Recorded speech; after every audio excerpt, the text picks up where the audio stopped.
Hello, everyone, and welcome to Costog Questions. Sorry, it's been a little bit since we had our last episode, but we're back.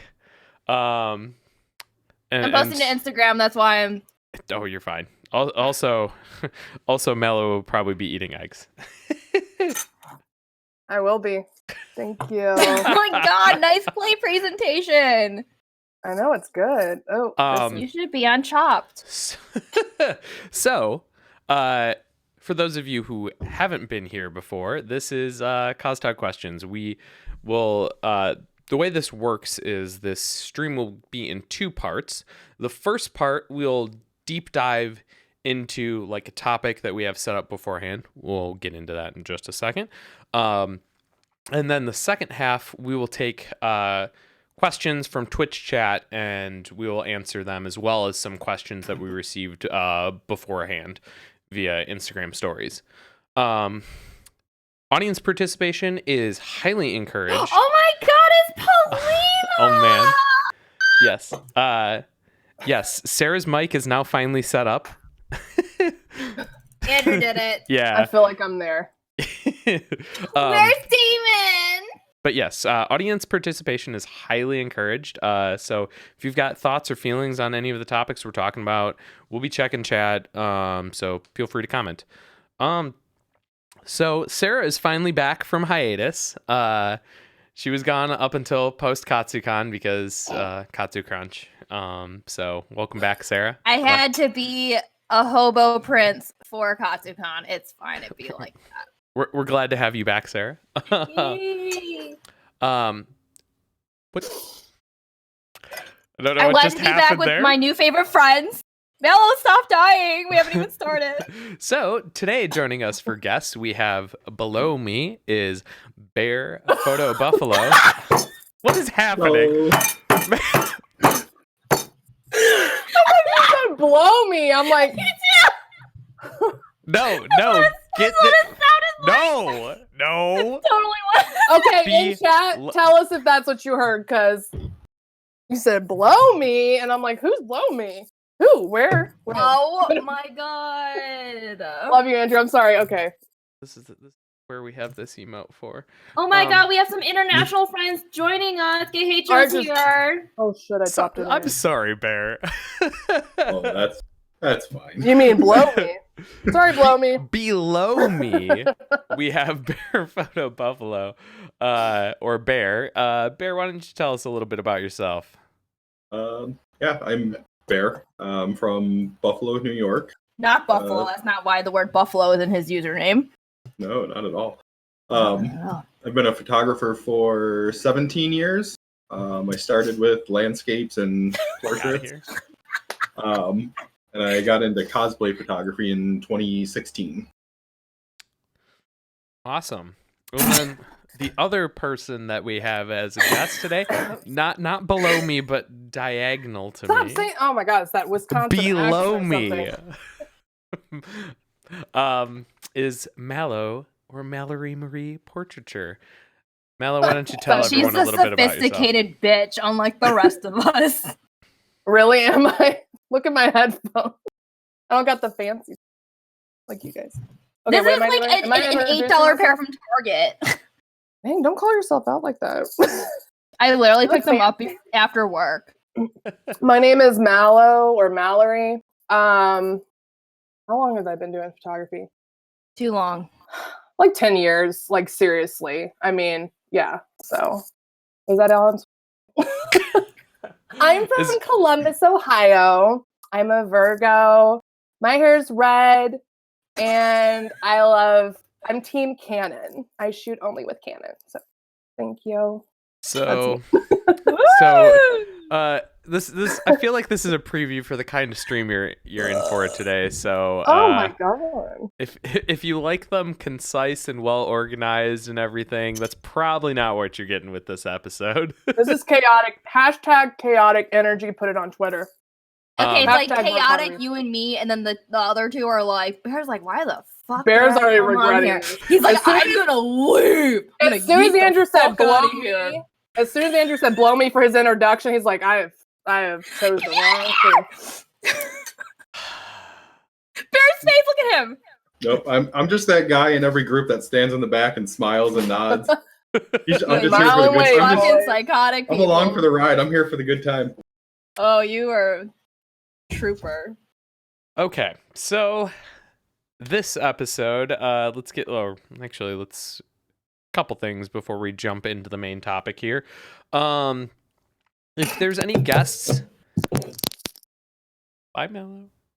Bye, Mallow. I don't know what happened there.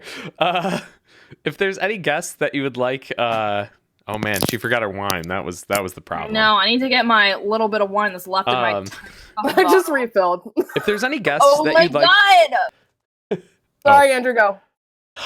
if there's any guests that you'd like to see on the stream, please let us know. We're trying to get more cosplayers onto the Costog questions episodes, because there can be more diversity of people and opinions on these episodes. We don't necessarily need to feel like you can, do solid critiques on photos. It's really about, how long you've been in the community and whether you're well-versed and well-spoken. So if there's any people that you think that fits that role, I don't have a form to submit for that right now, so just message me people that you think would be really good fits.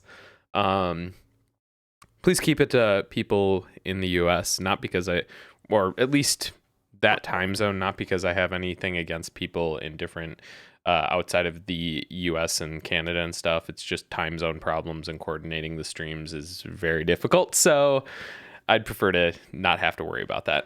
Honestly, the only reason that we're able to have Jin is because actually that 12-hour difference helps. Yeah. For some people, it's going to work out, but for most people, it's not. So I just haven't really bothered. Yeah, Europe's pretty hard. There was a couple people that we asked, but I asked a couple people, and they were like, I got this response twice. They're like, you might think that my written English is very good, but my spoken English is not. And I'm like, oh, wouldn't have thought about that. Okay, then, good to know. That, and if you are enjoying the stream, please consider donating or subscribing. As Nightbot just pasted in chat, that about Twitch Prime, which means if you have Amazon Prime, you have Twitch Prime, that gives you one free sub per month to give to whichever streamer you would like. So if you have Amazon Prime, please, for the love of God, set up Twitch Prime and start using that sub. You can give it to anyone. If not here, though, we'd really appreciate it. Use it somewhere. Or if you actually feel like using a non-Twitch sub. Holy crap. Or Twitch Prime. Yeah, let's jump right into this stream here. So, last episode, we kind of started off on this, decade review and kind of, future outlook topic. And we really talked about it in terms of the convention scene and really kind of how conventions have evolved and where we'd like to see them progress and move forward with. In that same vein, we're going to talk about the past decade and where we'd like to see it moving forward for the cosplay scene as well as cosplay photography within that scene. So let's jump right in and let's start with the past first. So I want to dive into kind of how we've all seen the cosplay scene grow and evolve from 2010 to now. I just realized I'm the only cosplayer in this right now. Yes, you're the only cosplayer, although many of us have been close enough to the cosplay photographers, close enough to the cosplay scene and know enough people that I think we get a pretty darn good glimpse into it, even if we're not cosplaying ourselves. Technically, I've cosplayed before, but those pictures should be burned. Me too. 2007. What? One time. I think.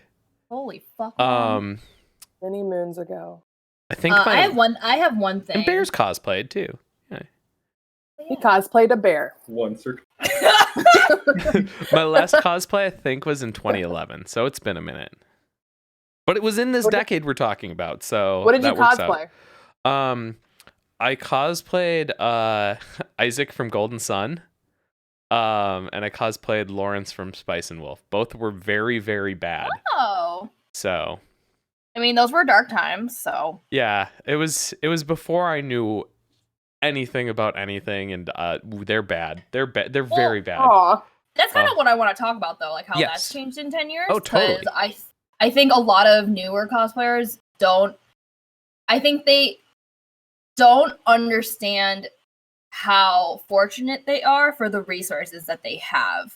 Yes. Because back in the day, it was all about, what was it, like cosplay.com, and you're like on these forums being like, how the fuck do I make armor?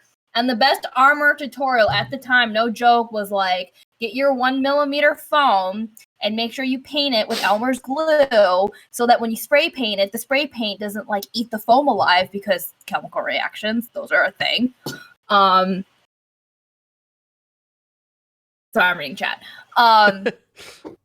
And it was, finding a resource was very hard. Like, I do my own research anyway. Like, that's a big, I mean, people who follow me know that I love the research phase of making a costume, but back then, like, you were researching, like, anywhere for anything because nothing existed. Now there's, like, YouTube tutorials, like, Patreon tutorials, like, you can find things on Pinterest, like, how to hit, like a 15th century beating technique that you can find. Like, you want to know how to do it, there's a resource for it. And it's so, like, literally, if I just Googled, like, how to make, like, a corset from, like, the 1700s from, like, a traditional method, there would be a tutorial right away.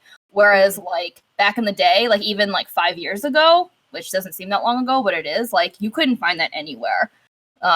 And also, like, the accessibility to, like, Warbler and foam and specialty paints and, like, totally user-friendly airbrushes, 3D printers. Like, we did not have this shit. Like, everything was, like, fucking, like, craft hour. Yeah. Like, for five, the access to cosplay supplies has, like, beyond tutorials, has just changed the game. Like, I mean, if you, in the early, like, days of this past decade, I don't even know if you could have gotten a thermoplastic if you wanted to. You would have had to, like, really, really dug for it. There were thermoplastics, but it wasn't Warbler. Sintra was, like, one, but it's also really hard to use.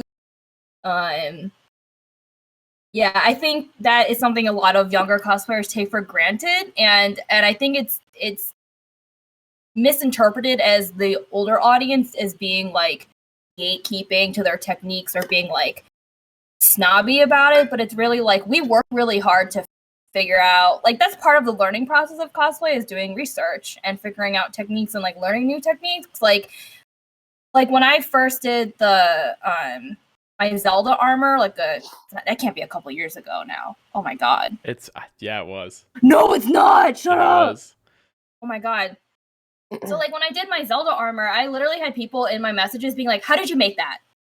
And I'm like, what do you mean, how did I make that? Like, it involved, like, many hours of, like, trying to figure out how I would do it, like, curating materials.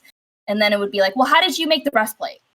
I'm like, well, you literally could have just Googled that. How to make a breastplate out of foam. And you could have had that answered in 5 seconds instead of the 5 hours that it took me to check my DM.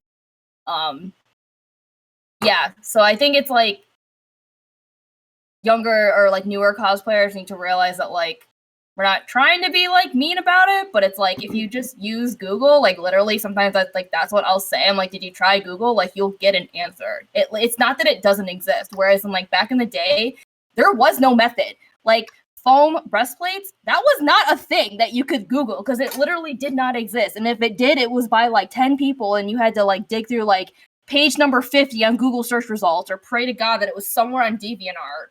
Well, also a lot of, like, more maybe not professional. Well, I guess professional are just people that have more skills. They share a lot of what they do.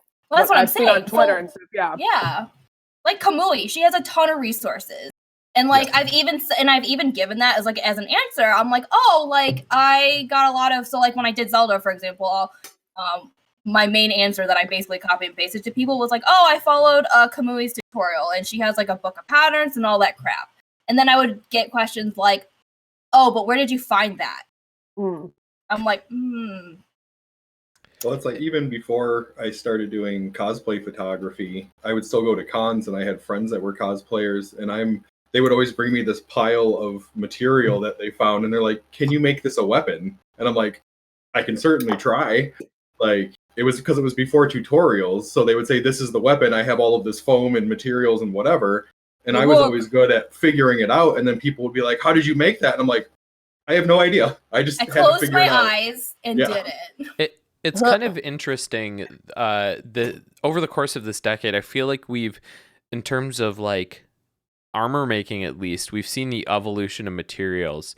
Because I remember at the very first, like one of the very first armor builds that really impressed me was like blew me away was I had some friends who did some StarCraft armor, and I think I shot that like in 2012, and they had a vacuum former for it, and that was how they were doing it. And it's kind of funny. I wonder what they even did with it, because man, it's like I'm sure they don't use it anymore because the techniques have moved so far past that. But that was like one of the main ways that they knew how to make complicated armor pieces.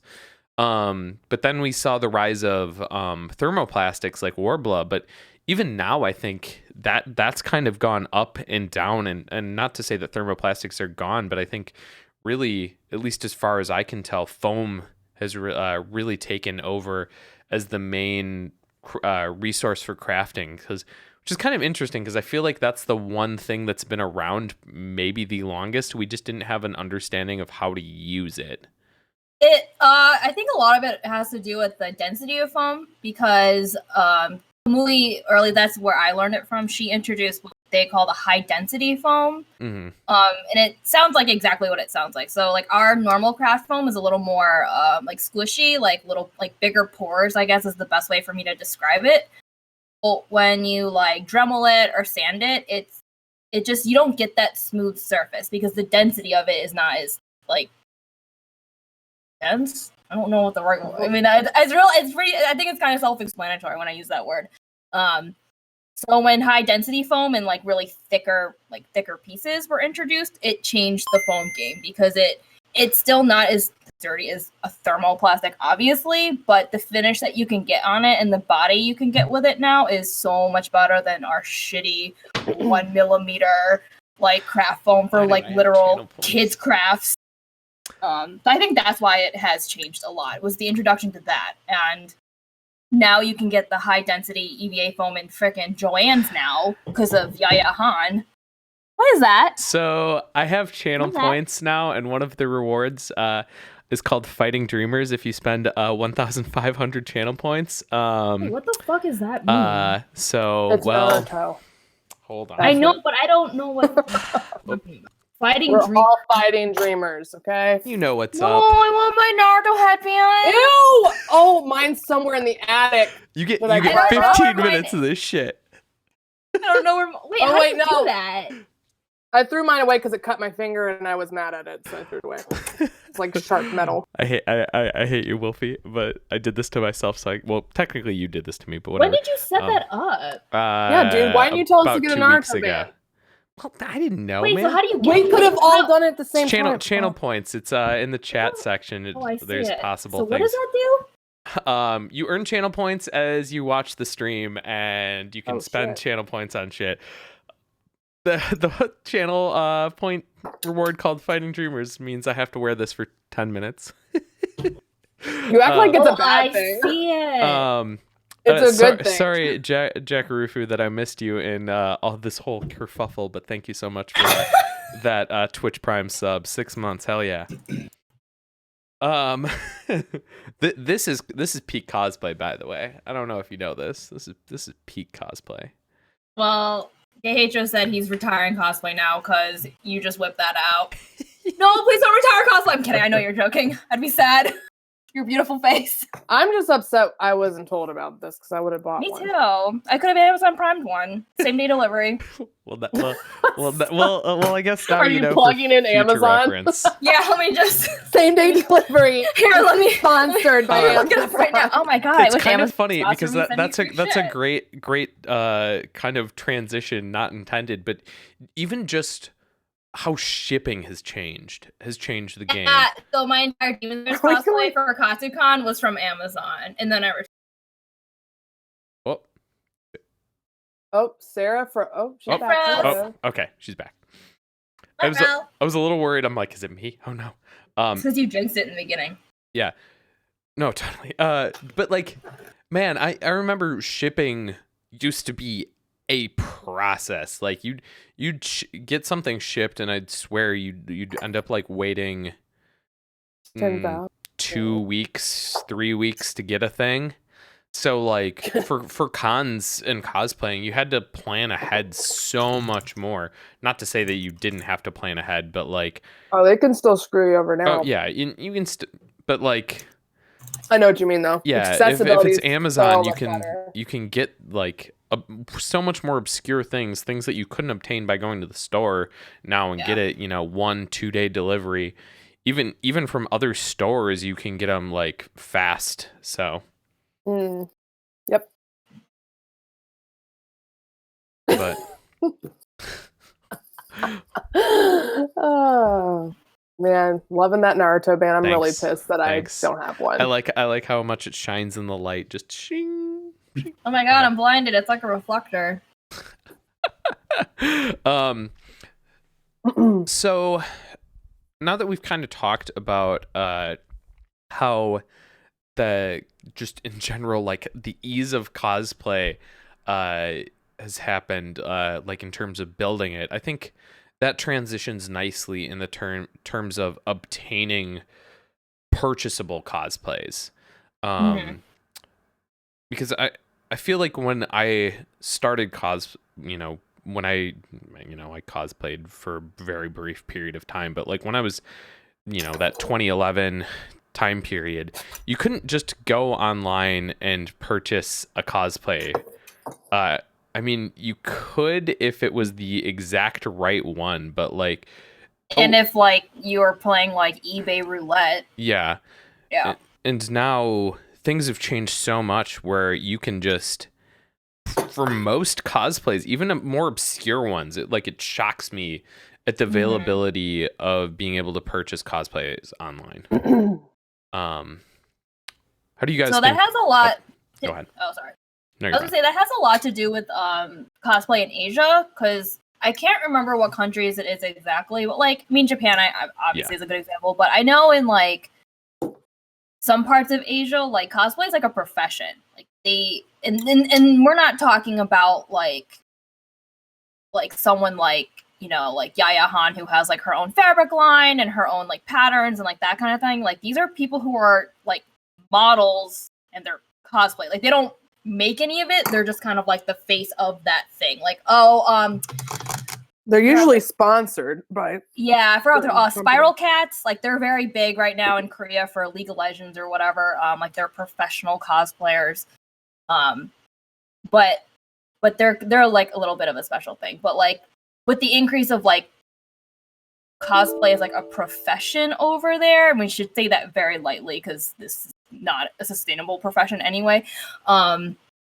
There's been an increase in like making those costumes, and then I think they realized, oh shit, people are gonna buy all this crap from us, so we should just keep making all these costumes, and it's been great. I love it.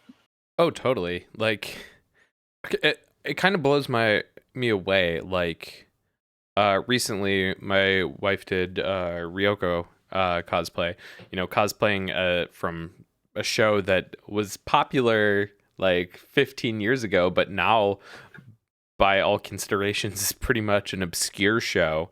And the fact that she could easily obtain a cosplay for it, like online, was just like, wait, what? That's okay. And that's just really, I think, has made it a lot easier for people to jump into cosplaying. Because you don't necessarily need to, like, feel like when at the start of the decade, if you were getting into cosplay, you first cosplay pretty much had to be something that you were making. And that kind of put it off for more people, I would imagine, just by the fact that, like, hey, I don't know what I'm doing. Maybe I don't want to wear this like crappy cosplay to a con because I feel not very proud of it. Although the standards were so much lower that it probably wasn't as big of a deal then. But you get my point. I get your point. Yeah, I mean, we just went through that with my wife's Demon Slayer cosplay. I mean, like we were saying, like just the accessibility is astounding because she ordered it from China, and I think we waited 2 weeks, and then she got an email, and because of the whole coronavirus going on, they actually shut down the factory. Mm-hmm. So they were saying like it's not going to ship out for like another month, and she easily got a refund, went on Amazon, and then had the same exact cosplay here 2 days later. That is literally what I did for my Demon Slayer's costume as well, because mine was also coming from like Taobao or wherever, or AliExpress, I don't care, whatever. And they also were like, yeah, this is probably isn't going to arrive anytime soon. I was like, well, fuck. And so then just Amazon Primed it. Yep. Wild. Yeah. To be clear, we're not, based on, there's a bit of a stigma from some people about buying versus making. I don't think any of us here believe in that stigma. It doesn't matter. Yeah. Wait, what'd you say? The stigma against buying costumes. Let me tell you, back in the day, that was like the biggest taboo. If you didn't make your costume from scratch, you were a piece of shit or whatever. I'm like, dude, shut the fuck up. First of all, okay, the only way you're gonna be a piece of shit is if you claim that you made it. Then you're a piece of shit. Exactly. Like that I have a problem with. But like there is nothing wrong with buying a costume either fully or buying part of a costume and altering it or making a costume entirely from scratch. There is literally the goal of cosplay is to dress up like a weirdo and have fun with your friends. There are no rules, but there is a stigma against it. Friends, it doesn't matter where it came from. No, but people like get so weird about it, and there's literally nothing wrong with it. It is an ego thing. I'm glad though that like it has died down because I do remember like back in the day it was crippling to wear a costume that you didn't make. Oh yeah, like, it's definitely gotten better.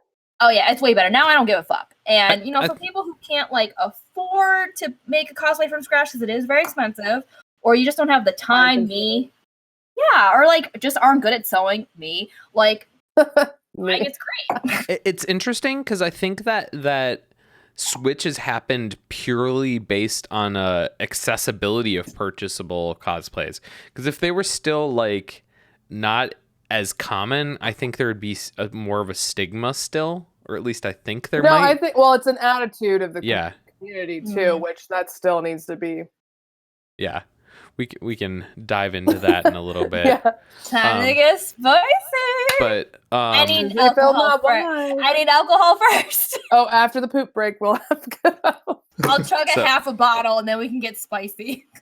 So continuing off that kind of just how things have developed is I feel like cosplay as a whole is even just so much more recognizable and understandable, and I'm not talking about at cons, I'm talking about like by regular ass people that 10 years ago would you dress up and you say you're going to a con, they'd be like, what? Sick, when's the rave doing? Or do a Star Wars con? Oh my god, shut up. I just remember like the early days of the con, it was about the rave. That was some getting drunk and going to the rave. God. Anyway, sorry. No, it's fine. We respect you. Keep going. I would used to, and still do sometimes, do meetups where I'd shoot in a state park. And it used to be the case that we got a lot of weird looks from people. Not to say that we still don't get weird looks. Still get weird looks, whatever. But people know what it is now. They're like, before they're like, are you filming a thing? Are you doing, like around like 2015, the reaction would have been like, what the hell is this? What are you doing here? And now I've seen more reactions where people are like, "Oh, hey, you're cosplaying. That's cool." And you're like, "Wait, you know what the hell cosplay is?" Like, not even like saying, "Are you costuming?" They would use the word cosplay, and I'd be like, "Okay." So like the spread of this and the what? understanding, just in a general as like a cultural thing has become so much broader, which is really interesting. Yeah. So we started on it, and I think it's inevitable that we'd get there. So might as well just jump in to the attitude and of the cosplay scene. I don't know if I'm ready. Well, get your wine, Sarah. Okay. Well, we gotta break it up. We can't, because what will happen is we'll go off and it'll trail. We need to have topic by topic. Yeah, Because me and Sarah could go all night. Yeah, Okay. no, I mean, My brain has a lot of thoughts. no, totally. If is I'm gonna be canceled after tonight. It's fine. You won't. I don't know. Sarah, Fine, if you were anyway. gonna be Fuck all canceled, you. you would have already. It would have already happened. Yeah, you're right. God. So Also, you've been wearing that headband for way longer than X amount of minutes. It's I've been tracking. He likes he it. redeemed it He's twice, enjoying so it. he got 20 minutes. He just wants to be Hokage. Listen, I get it. You're I not get our it. Hokage. Okay, That's he redeemed Naruto it twice, forever. and it happened can't 13 take minutes that. ago. So I gotta wait till it was the notification marks is 20 minutes ago. I've been watching this shit. Don't tell me. Mm-hmm. Don't Uh-huh. tell me Be what to wearing it do. the rest I of the d- night. Okay, What? Hokage. You're just jealous. You're just jealous. I I am am jealous. jealous. I'm not gonna lie. Extremely jealous. God damn it, Wolfie. Bear's jealous too, I can tell. Oh, absolutely, Speaking of- 1000%. Speaking of, I was walking to my desk today from the bathroom, and I legit saw someone at my work watching fucking Naruto on their Bless. iPad. Good. I That's saw. good. I don't know what the scene was, but it was just like Sasuke eating shit on the floor, and I saw that freaking Uchiha symbol on his back, and I was like, "That's fucking Naruto." I say the same thing as when people that are my age want to go back and watch Inuyasha because they never did. I'm like, listen, I'm going to tell you right now where the fillers are because it's a lot. It's a lot of fillers, and It's a Naruto's the same way. Too much filler. It was probably a filler. It probably was. I should have gone back and be like, "Bitch, you're watching filler. You're wasting your time." Anyway, I should be on a shirt. Sorry, okay. Filler, you're wasting time. My life's a filler. Anyway, Andrew, what were we going to say? So I'm trying to guide this topic, Guide but we just the herd keep of on sheep. just scattering to the Let wind. him bear talk. He hasn't said anything. Yeah, let him be the first to answer. Yeah. So, Bear, you said how long you've been kind of shooting cosplay, but how long have you been attending conventions? I've been going to conventions when I was a closet nerd since Oh yeah. 2011. Nice. I think it was a small anime con in Toronto. Yeah, and then 2016 was when I started to make all of my cosplay friends, and it was SM Zelda Rules. She was my very first cosplay photo shoot. Oh man. I did her Riku. I recall that cosplay. Sarah was like, I think one of the first people that reached out to me when I was like doing a shoot outside of like the immediate Midwest area, like the Chicago, Wisconsin area. So I was just like, oh man, people want to Wait, shoot what? me. What? Really? What? Me? What year was No, that? SM Zelda Rules. Sarah, Oh, I was like, her name is Zelda? also Sarah. Sorry, SM Zelda Rules. It's a cosplayer. I can't hear you're a fan at all, Mallow. FYI. No, I didn't turn it on. I'm just dying. It's a box fan. It's gonna be loud. It'll be a fucking like. All right, I Never didn't know mind. cons even Talking. existed in the year 2000. What Same does? Aura.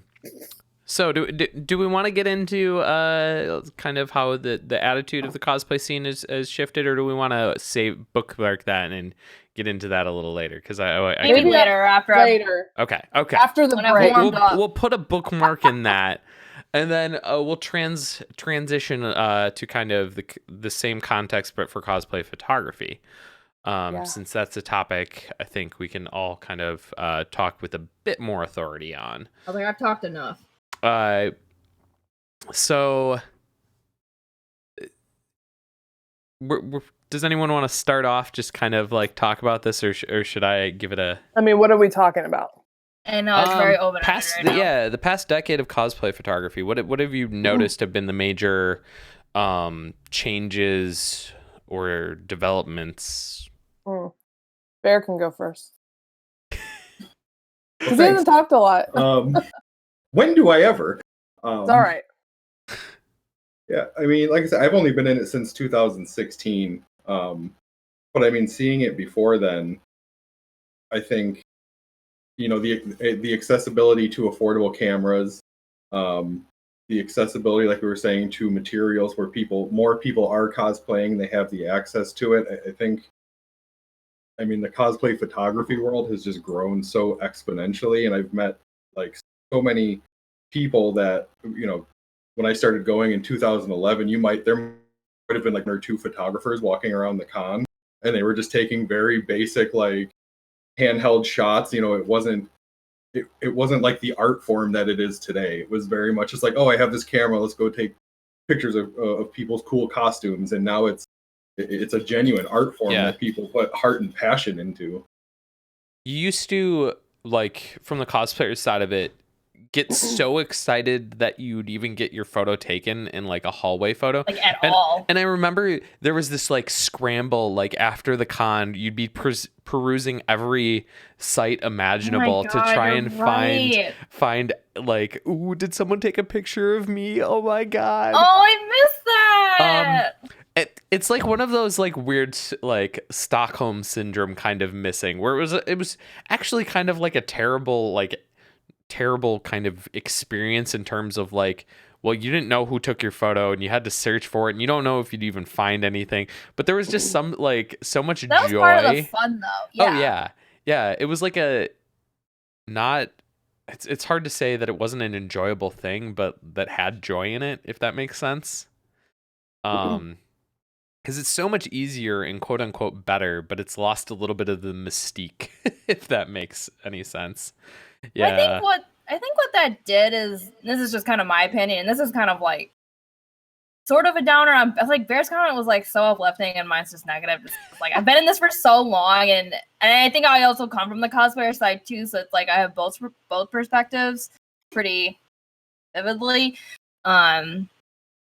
I feel like what made it so cool back then, it was so like genuine and like endearing to get your photo taken. Yes. Like, it didn't matter if it was like a rando. Like, you were so when I remember the first time I got asked for my photo, it was my first big con, and it was Otakon. I don't even know what year it was. And I was just so taken aback that someone wanted my photo. Like, yes. I thought it was just like the coolest thing ever. And it wasn't from like a place of like, oh, someone wants my photo. It was more kind of like my first big con. I was like kind of very like overwhelmed by like the idea of being at this huge convention in Baltimore, like by myself with a few friends for the first time. And yeah. And I was cosplaying from Ace Attorney at the time, and even back then, even when it was like out and like still kind of new, it was still kind of obscure. So like the fact that I was cosplaying something that was like more obscure and someone still wanted my photo, I was like, oh my god, that's so exciting and cool. And now it's kind of evolved into like this thing like where people now expect to get their photo taken at a con by randos. Like they expect if they go to this convention that they're gonna have haul shots taken. And I don't like that. Like, people measure their success as a cosplayer based on how many times they've been stopped for like a haul photo or being stopped for like a video or like. Well, sorry, I'm laughing because Creative Guy TV just said I met my wife on cosplay.com. Shut up! That's romantic. That's pure as fuck. That's amazing. That's amazing. Aww. I think Sarah, you done? I don't want to interrupt you. Yeah, pretty much. Basically, I just kind of I miss that kind of like taking haul shots for fun. There was definitely a purity to it, and I also think that is distinctly connected with social media. Dude, I used to take photos on my fucking Game Boy or whatever. Dude, I brought my Game Boy to no fucking joke. I had my what was it? The DSi. I had the DSi. Yes! I couldn't remember what model it was. So, it was so ratchet. Well, so I think, when I think back of my first con was 2006, and this was back before photography. I literally, you just went to panels, and that's when panels were good. They were so good, and now I haven't gone to a panel in years because I refused to, because the last time I went to one, I was like, what in the fuck is happening? But I used to go as just an attendee. And so when you think of cons now, I separate, there's cliques. There just is clique. There's the attendees that have nothing to do with nothing. They see a cosplay, let me take a picture with my phone, my iPhone 6. Oh shit. And then I'm going to post it on my Facebook. There's those people. And then there's the photographers that want to get their content. And then there's the cosplayers that want to get their content. There's 3 different people. And I think back then it was about, when I think of 09, I actually went to, I hated Otakon. I hated it in Baltimore. Hated it. I'm so glad it moved. But back then you just they did those meetups, which they still do them. But does anyone remember the Silent Hill meetups that happen every fucking year? And there's 10 pyramid heads. Yes. Oh my God, what a time. Back then, that was when you had your photo done, was the meetups. There was no booking a shoot, and my first time actually shooting someone with a camera was 09 at Otakon. I shot some Boba Fett, and it wasn't a planned thing, but it opened my eyes to oh shit, I could plan something with people and shoot with them. But it still wasn't a we got to do this. But then, as Andrew said, social media grew, because oh my God, back then I was still on MySpace in 09. I distinctly remember I was barely on Facebook. I was still on MySpace. So back then, it wasn't a thing yet. So as social media grows, expectations grow, and it became a job for people. Yaya, it became her thing. I'm not trying to name drop, it became her job. And then other people see that oh my gosh, this could be something I could profit from. And that's not necessarily bad to want to profit from it, but you don't want to lose yourself in it, because realistically, it's like winning the lottery that you're going to make, a living off of cosplay. I'm going to be real. It's so saturated just as much as photography is in any aspect, not just in cosplay.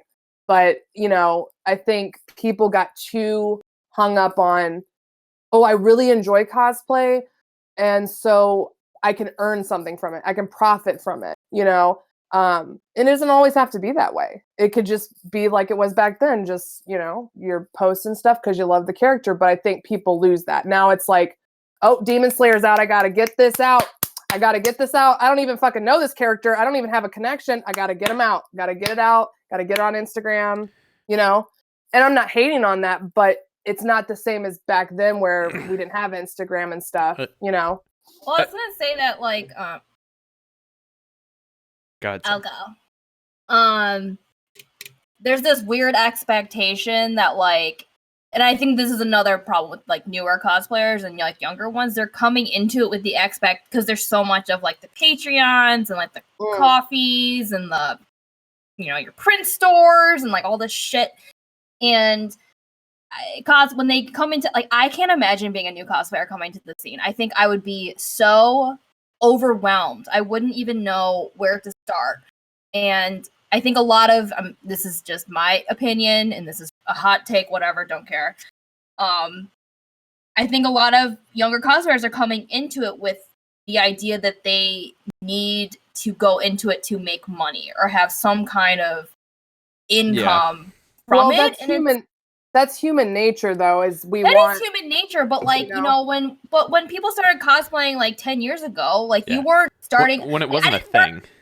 I didn't start cosplay because I wanted to like make prints and have a Patreon or a fans only site or like any of that crap. Like it cosplay back then was like, I want to dress up and like look cool and like show off my skill as like a seamstress. Like it wasn't like, oh, I want to become a cosplayer and also have my own line of fabrics and Joann's. Like like it's that's interesting. Not, I don't know. Because I totally agree with you, Sarah. 100%. But I do want to say this as a bit of a counterpoint is that it really depends on the age group. I think if you're coming into cosplay at a bit of an older age, so like I say older, quote unquote, if you're like college age. But for those that are younger that are getting into cosplay, like there's like that is so passion driven that it's removed, and that's kind of why like as annoying as like the high schoolers at cons can be, I try to just like write it off because one, I knew I was that annoying high schooler at one point in time, and two is because it is so much driven on that passion. Kind of a couple anecdotes on that. I was out one day and ended up talking to this group of kids. One of the guys in this little group of like three probably late high school kids. One was wearing a Doki Doki Literature Club shirt, so I was like, "Hey, nice shirt." We got to talking briefly, and they were like talking about how excited they were for Anime Milwaukee coming up, and I was just like, "Have you guys been to ASEN?" And they're like, "What's ASEN?" And you forget that people don't have this context of like, oh, they only understand that there's a con that's like 15 minutes away from them. They don't realize that like there's bigger and better cons out there that aren't even that far away from them. Oh, real. It's kind of like amazing because we're so ingrained in it. We forget what that kind of like outside looking in, when you have all that passion but haven't been in it for years and don't have all this understanding. And you get a lot of that from like the younger people that are just like, they just want to cosplay because they love a character, and really the high schoolers that are cosplaying, those are the people that probably have the like highest level of passion for the characters that they're cosplaying. I think too is that I think I've looked back because like I'm someone who can inherently be negative about something. I know, shocker. I mean, Mallow, negative, but never. I feel like we might see a few people that hop on Patreon and try to make cosplay a moneymaker. But I think the bigger picture is it's so far beyond cosplay community. It is, again, I'm going to come back to Andrew saying social media. We want validation for our shit. It ain't just cosplay community.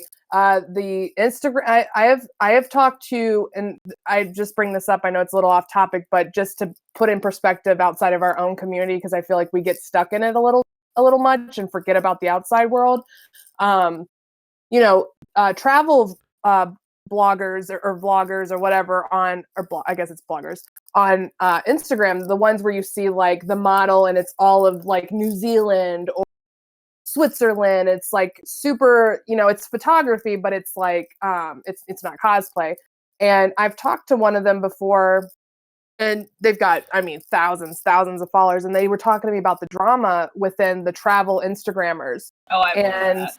It's the same shit. It's the shady, like, I'm only shooting with you because I want followers, or I'm only going to New Zealand because of clout, which, that's your business. I'm not going to judge anyone for that. But, like, they're fake. You get that drama where they're like, oh, they're fake. They don't even care about New Zealand. They're just there to take pictures for Instagram. And it's like, it's everywhere. And the thing is, at the end of the day, we can't change shitty people. and they're gonna be there in every community. You just have to, for us being older, I think when you're older, you have a responsibility. And this might just be the big sister in me coming out, but we just have to show them that, I mean, if you want people to Venmo you or whatever for things you do, that's not my business. I get it. We're living in a hard time. I get it. But don't do things in a toxic way. Don't use people. You know, if you want to make money off your cosplay, that's fine. Just don't lie. Don't say you made something. Don't do it for the wrong reasons. You know, I think that's for us being older. Yes, that is my biggest peeve.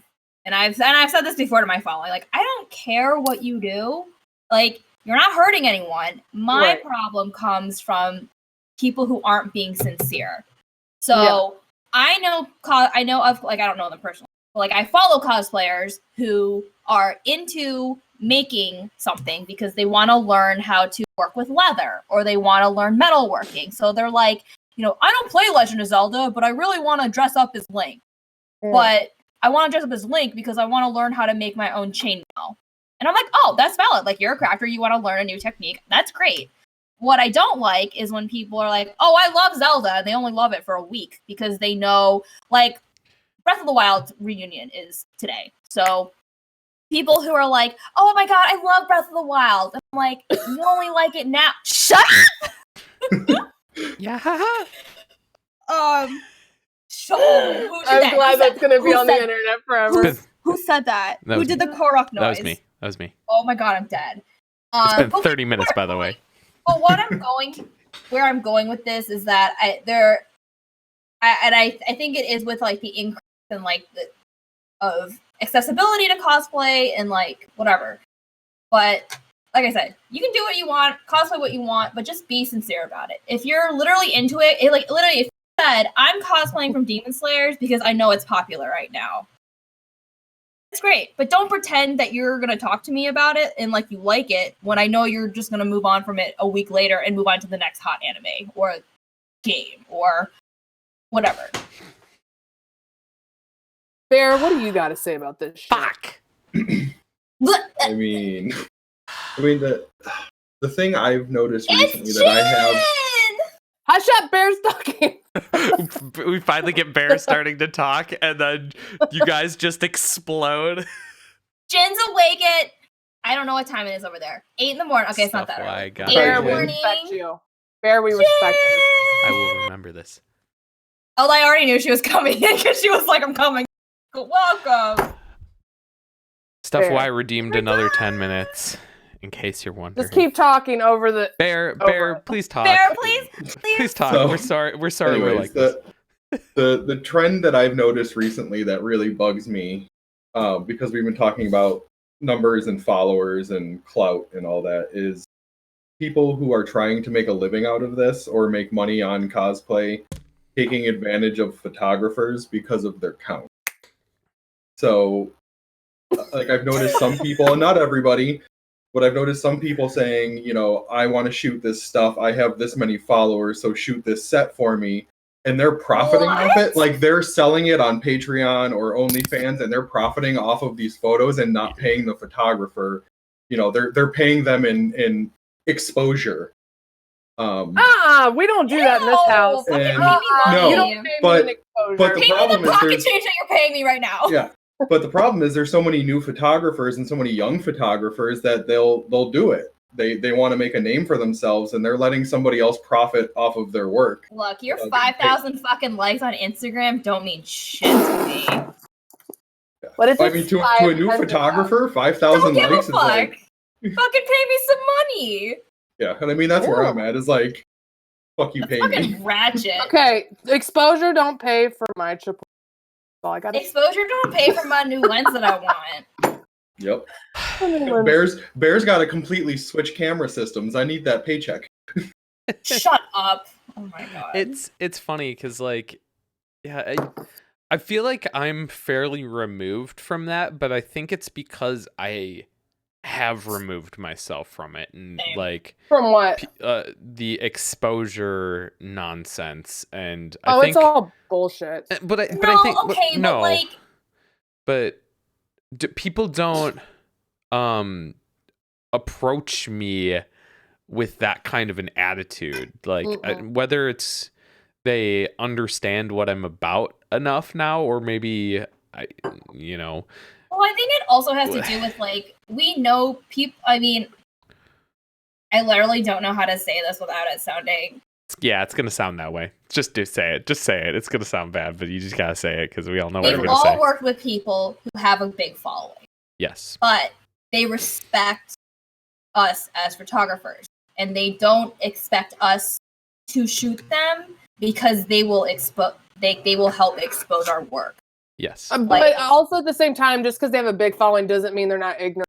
Yeah. The photographers get the end, like we get it really bad compared. No, I'm not disagreeing with you. I'm just saying, like, I think we maybe have not dealt with what Bear is talking. Like, at least I haven't.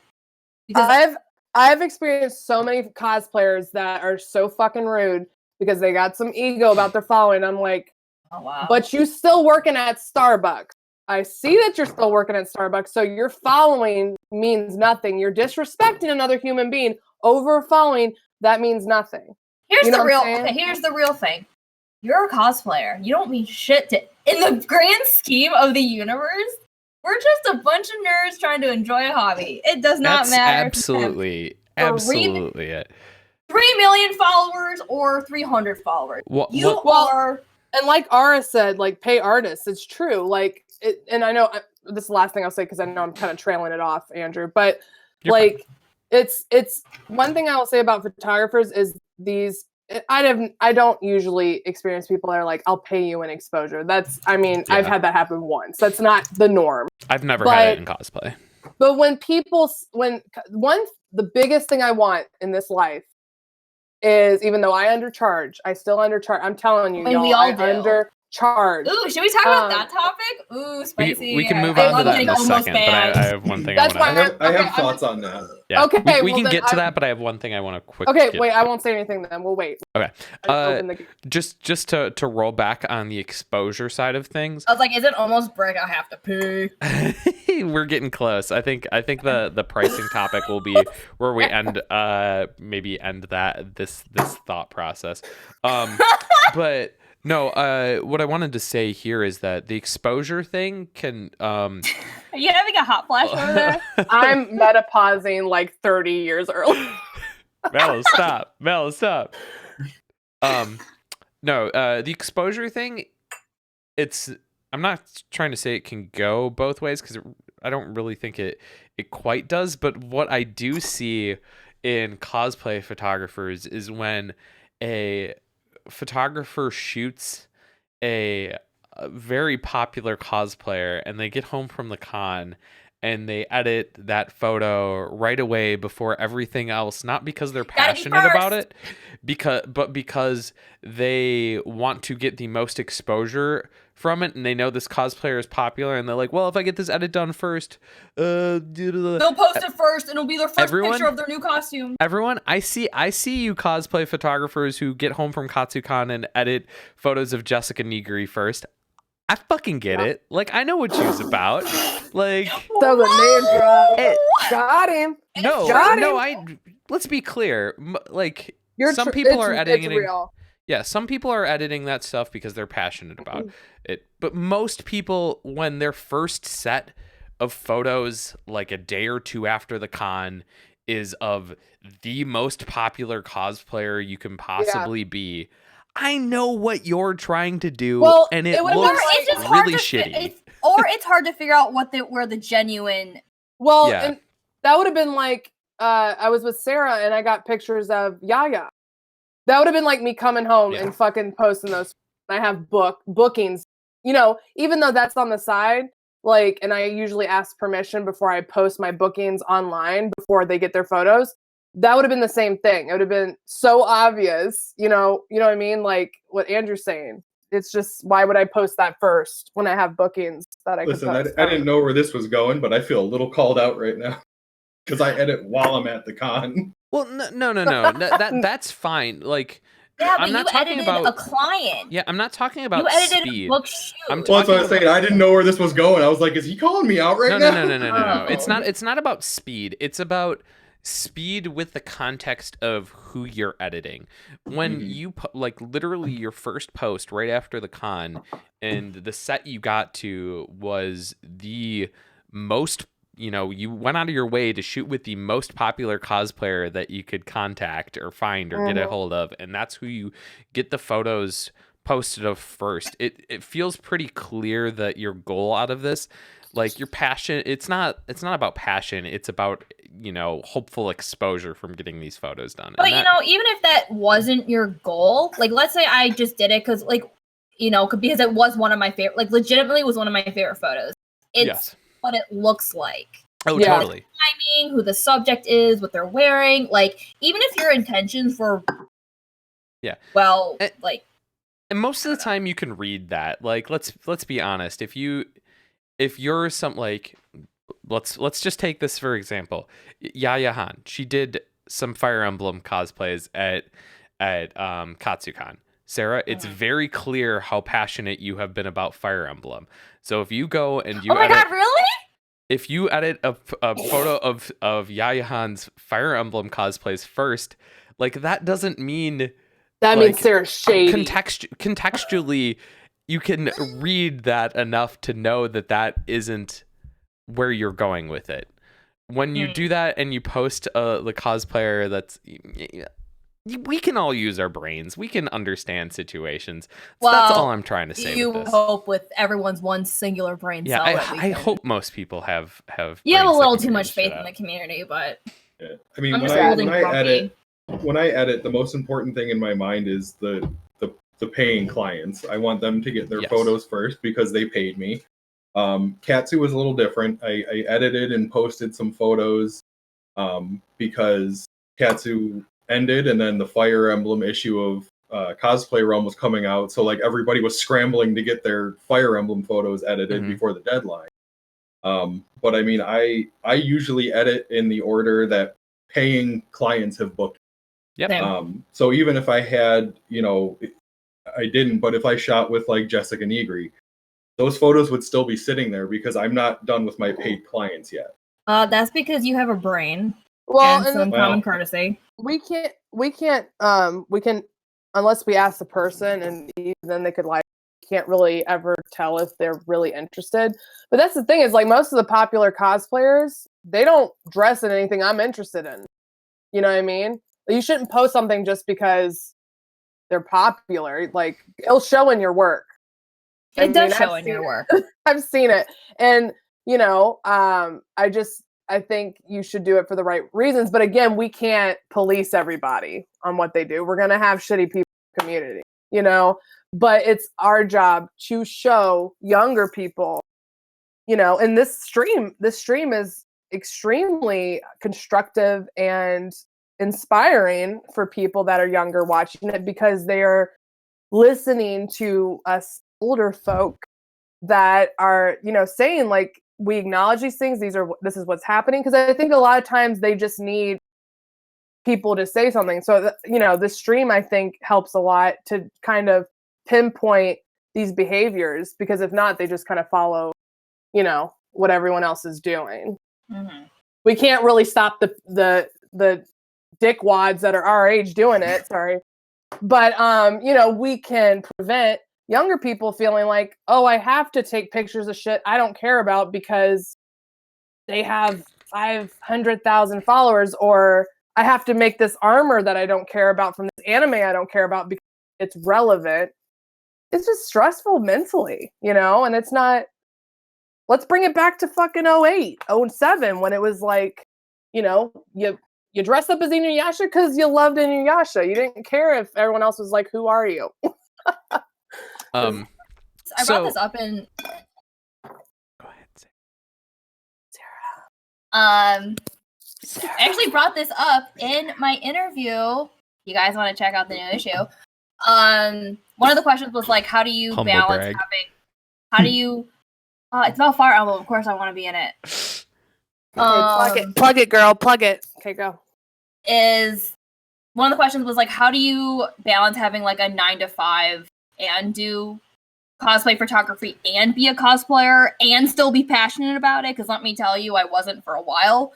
And I said the biggest change for me was kind of like shifting my thinking about the cause, because I hadn't realized that I was getting really caught up in like I gotta do this because I want to be relevant, or like I have to dress up from Love Live because everyone loves Love Live. I didn't give a fuck about Love Live. Did I cosplay a lot of Love Live? I didn't. Sorry, guys. I meant to mute Crown. I didn't care about it, but at the time I thought I did. But whenever I killed Mel, Mallow does not love Live. I was gonna say that's what happens when you mention Love Live. Yeah, Jesus Christ. Anyway, long story short, I realized I was into things for the wrong reason, and it's really hard to admit that. I'm not gonna say like I came to that conclusion overnight, but when I did, it was literally like an epiphany. I still remember I was like sitting at work. I was at my old job, and I was like, oh my god, I'm literally doing all of this for the wrong reasons. Like I had totally lost my. I'm so fucking cheesy. I lost my way in cosplay. Realize it until I was trying to figure out like why I was like not necessarily like unhappy or depressed, but I just wasn't enjoying it like I used to.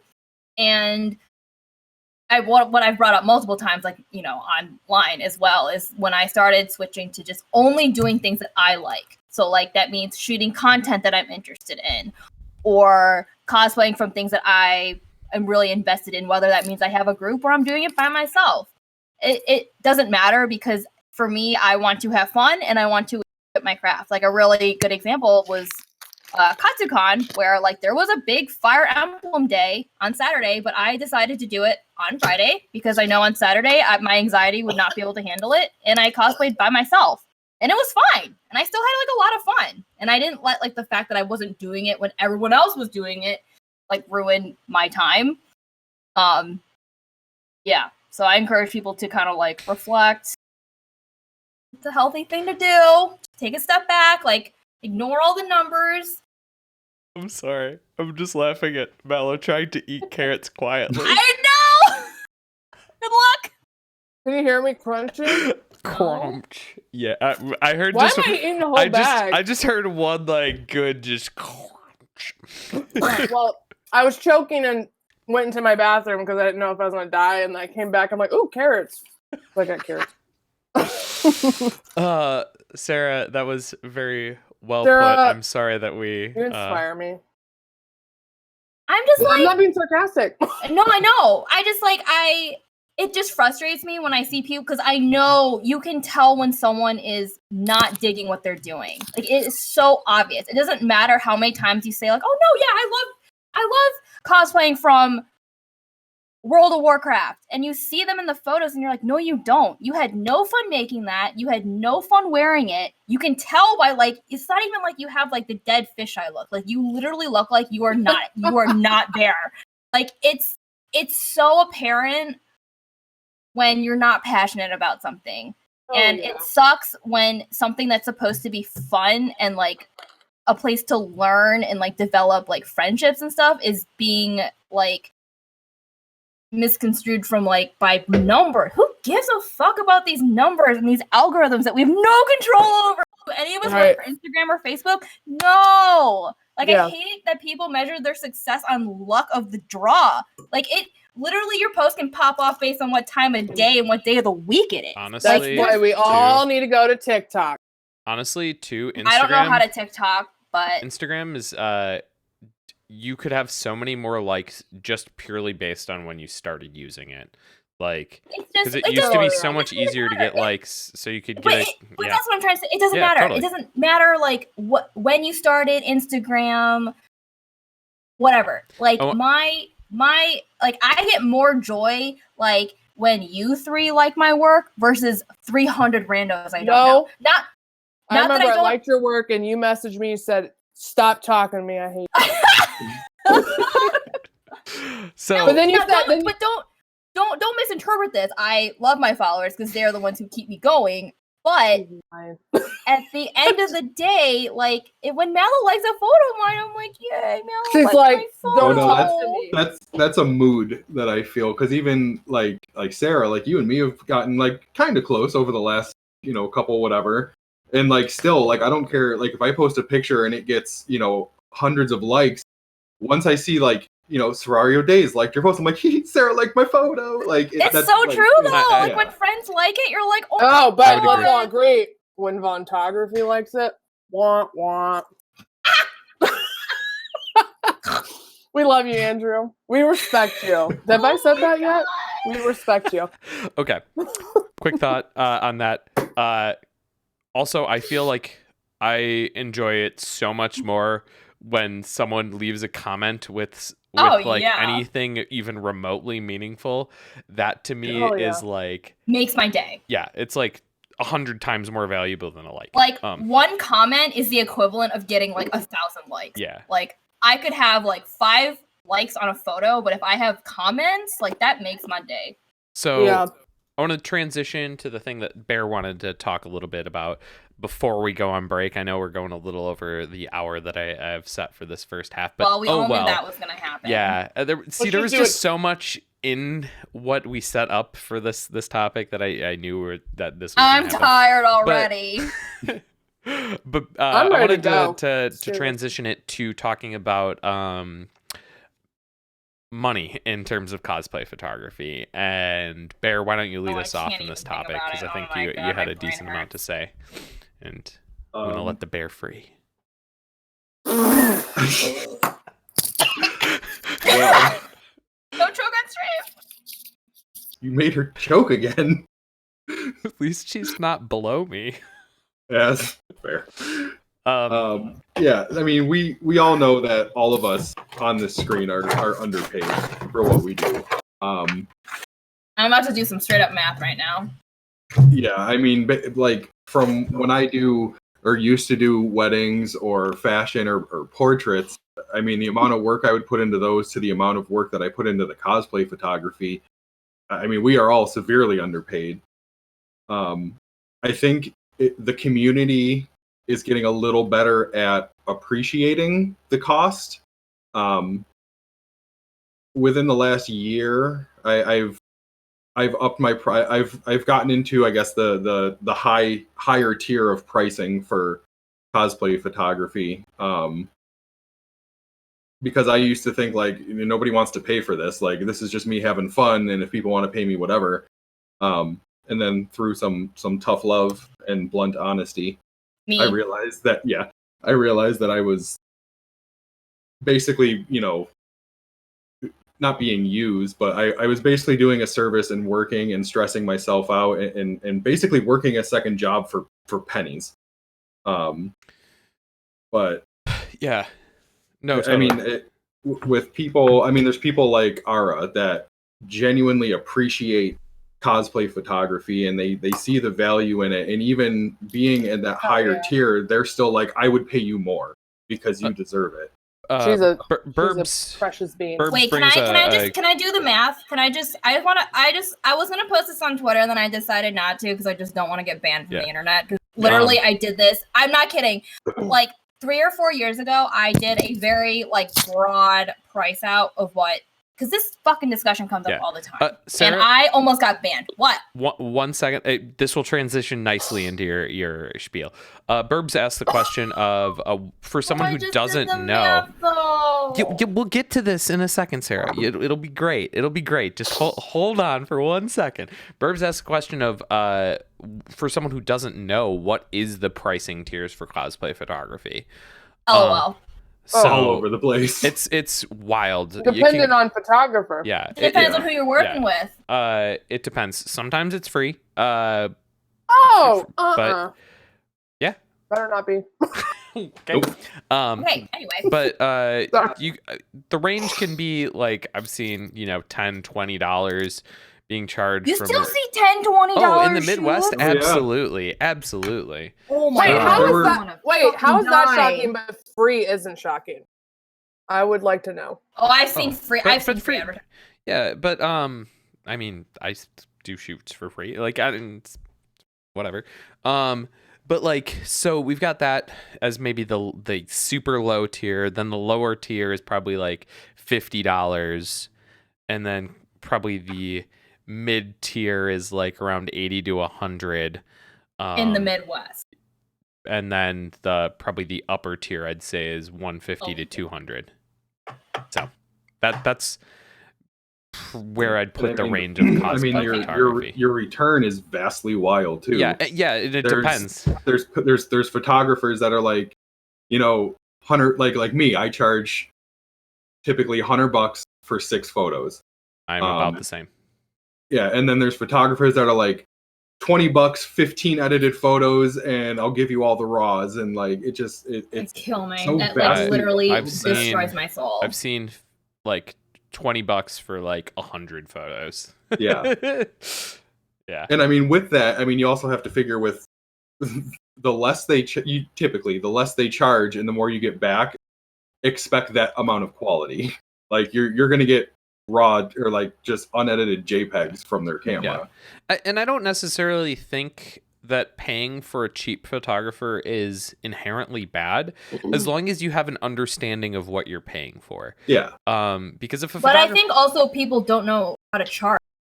I mean, yeah, that's another problem. The big problem with cosplay photography is there's no even remote standard for this. We're charging for cosplay photography. Yeah, it's in its infancy. Sarah, go ahead.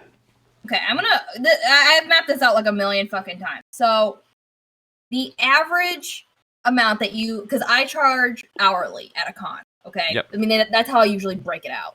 So the average charge per hour that you pay a professional photographer, which is I would like to think is what you're paying for at a convention, is $100 to $300 per hour. Okay, good charge because I'm not like I really haven't been doing this that long in the grand scheme of things compared to like true professional photographers who do this every single day.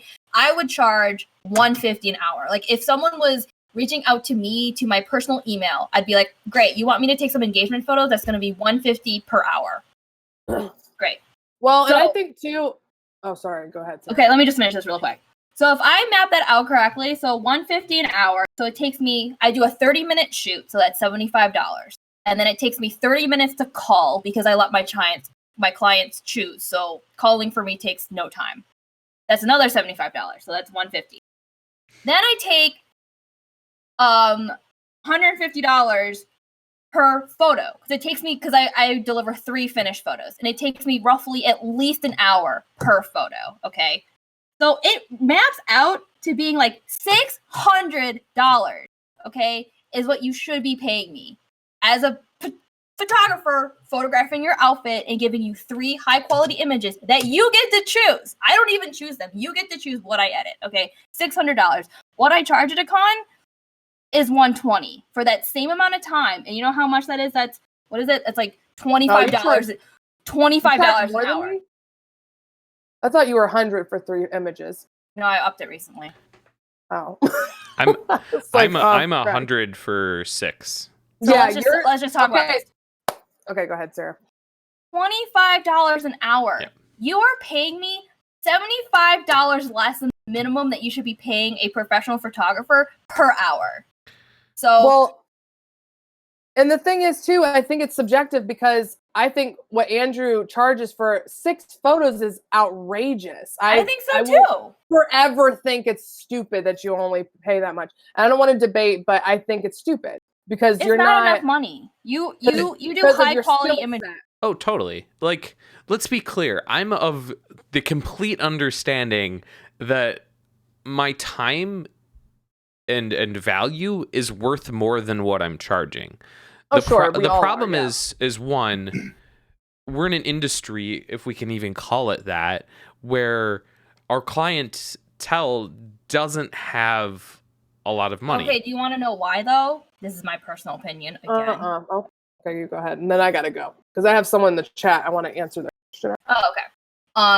People, they need. Okay, so if you make a costume or you buy a costume, I don't care. You need to, and you have the expectation of getting photos with that costume. You need to budget your money for the costume that also involves or includes photography. So when I budget a costume, I'm also budgeting my shoot. So my total cost of a cosplay includes the build, the materials, whatever, and the photos that I want of it. I think a lot of people think about that last minute And so they're like, oh, fuck, I need money for a photo shoot, but I have no money because I didn't budget a photographer because for some reason they're separated when they shouldn't be, because how else are you going to get photos of your fucking costume and post it to Instagram for all your stupid clout? You gotta budget. And people don't budget. It's such a second thought to, I would say, majority of the cosplay community that I think that's why. I think if people budgeted correctly, it wouldn't be as bad. But people just forget. Well, and I think there's on the more toxic side of cosplay, I think there's an entitlement problem. Where some cosplayers think, I spent 3 months making this costume and I spent this amount of money on it. I should get free content because I put all this work into the costume. And like, to me, while I appreciate it and I will like stare at a cosplay and just be amazed at it, I don't owe you anything for doing that. Well, here's the very basic understanding. But I think there's a mindset of entitlement of like, I worked so hard on this, I deserve good pictures. I think but the very basic thing that is like not thought of is like, we are doing a service for you. Like, I think I don't know. I don't get it. The other huge part is that I think a lot of people don't understand the process. And what I mean by that is me standing in front of you with my camera and taking a shutter click does not result in a finished photo. Every single one of those photos is at least an hour's worth of editing. And that, I think that is really where things get lost, is that understanding. Well, can I piggyback on that? Because, and I don't know if we're going to go into this topic, but it's something I really feel needs to be talked about while I'm invited here, is because we know that's not going to happen for another years. But I'm just kidding. Shut up. Like Andrew's saying, is like not understanding the process. Photographers, and I don't think we have a lot out there in this community that are like professional about it or really doing it with like a system, is being communicative with your cosplayers. I'm that loser that brings a physical contract to conventions with my clipboard, and I will sit with my cosplayer after. Ara was not one of them because me and her are friends, and like she got me, like, but like typically I explain to them like, this is what I'm gonna do, this is what I'm gonna talk to you, this is what I gotta do before then. But those are things you can talk about before a contractor meeting. Like I don't, Andrew and Bear, I don't know like what system you have for people like signing up for a photo session. Yeah, I also have people sign a physical contract. Yeah, I think Andrew has a contract. But I'm saying like for your forums, if you have like an explanation of what to expect. I do. Yeah, he has that. Okay, so like obviously we're not going to put on there like, it's going to take me 30 minutes to go through the photos and pick them, and then like fucking read that. Right, but like the more communication there is, I feel like the more they're going to want to spend their money, because they're like, okay, I'm gonna get good shit. You know what I'm saying? Like, like I don't know. I just feel like the more that because I don't know. I've seen photographers where like they post their best work and then, they produce shit for other people. And, that's one of those things that a contract's really important, because a lot of cosplayers, I feel like they don't understand the business part of it. I don't think it's really a business. Like, I don't think people right now still understand the fact that it's an exchange of money, because I'm still getting cosplayers that are like, why do I have to sign a contract? I'm like, because we're exchanging money. You know what I'm saying? Like, and it's usually kids or just younger people. And I think we're still in that stage where it used to be where we didn't pay for photos at all. And now we're getting to that stage where contracts have to be involved, because people are trying to bring cosplayers that are underage into hotel rooms and shit. So you have to have contracts anyway. But like, I think it's just becoming, in the past couple of years, I've heard people bringing contracts or having them involved with photos.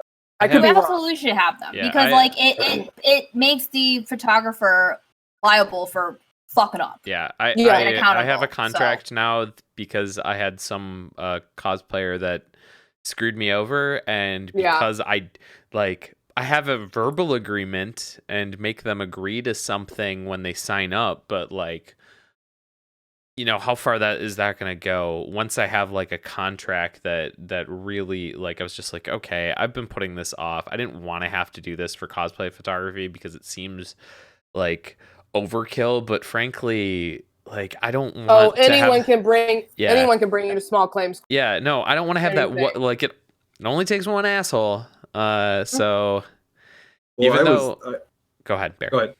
No, you're fine. Go. I didn't mean to interrupt you. Go ahead. No, you're totally. Finish your thought. No. Bear. Go. I was legitimately like wonder because I usually have people sign like a digital contract.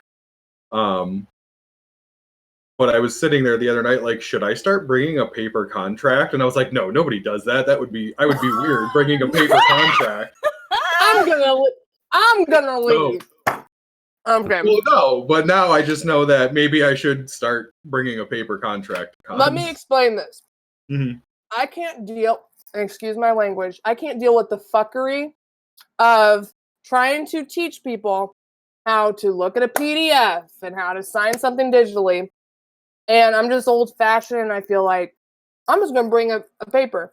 I haven't had one cosplayer have an issue with it. They're like, actually, I kind of like that I'm signing a physical thing. It makes me feel good about this. I've literally had people say that. You know what I mean? That's how I viewed it too. I was like, it'll make them feel. It'll add to the experience of having, professional photos taken. But I was like, I've never seen anybody bring a physical contract to a cosplay shoot. Like people barely have digital contracts.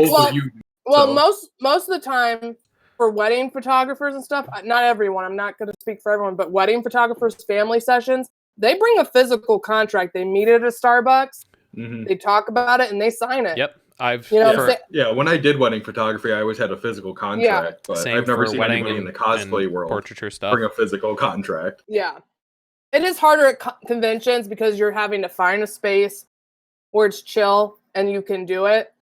But this is what I do, and I'm not saying everyone has to do this. In my my session thing, I say, I'm going to send you a PDF of my contract for you to review so that when we meet, you don't have to look at it again. I mean, I still go over it because I could change it. I could be shady and change it.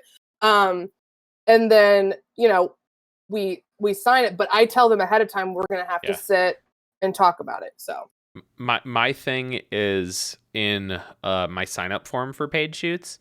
Everything that I have listed in that form is the same thing that I have on my contracts. And I explicitly put a thing at the bottom, like the final thing of my sign up form, which is a checkbox that says I have read over everything in this sign up form. You have to, and I agree to all of it. Yep.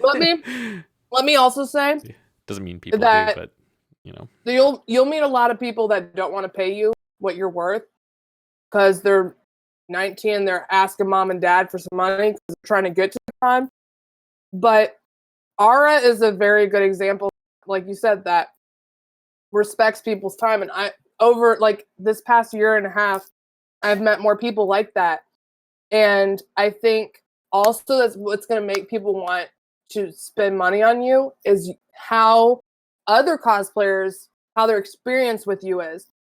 And something that Sarah actually, she did, I don't know if it was like last year, it was recent, I feel like. She asked cosplayers to give a like a rating of how their experience with her was.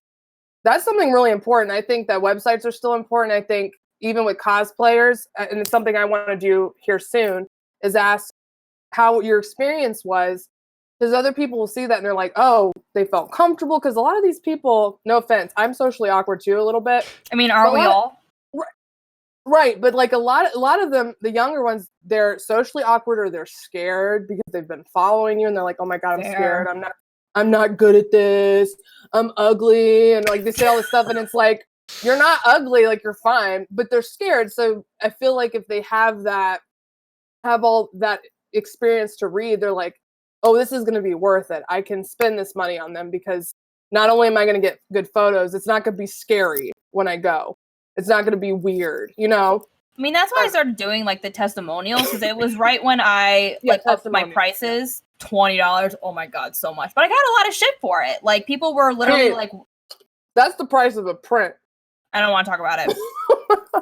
Anyway, so I was getting a lot of shit when I finally went over the $100 mark, and people were like, that's so expensive and blah, blah, blah, blah. And so I did the testimonial thing to prove that, like, you are getting your money's worth working with me. And even though it was, like, kind of a pain to compile, and I know people are weird about, like, writing reviews, luckily I did have quite a few people submit them, and I appreciate it. And it does help. And it was also during a time, this is always happening, but, like, a lot of photographers were being called out for, like, not returning photos for paid shoots or returning poor quality. Because something I really strive on is making sure that there's equal quality across all clients, whether you have no Instagram or you do have an Instagram with 5,000 followers. I don't care who you are. You're going to get a good photo regardless of what your following is, what your costume is. I still don't shoot Homestuck, so maybe not. But, you know. So, as much as I want to keep going on this, because there's so much that we could keep going with, I think we're gonna have to table this for now, and I think we blew past our hour, and it is now break time. What? I know, right? Okay, there needs to be an episode 2 with me and Bear. He's my partner in crime now. If you have him on stream again, I have to be here. Right, Bear? Absolutely accept these terms. Okay, thank you. I didn't sign a contract, so Oh hell no. Okay, we're gonna take a short break. We're gonna be gone I for gotta go to the 5 bathroom. minutes. 5 minutes. It's our patented poop break. Yeah.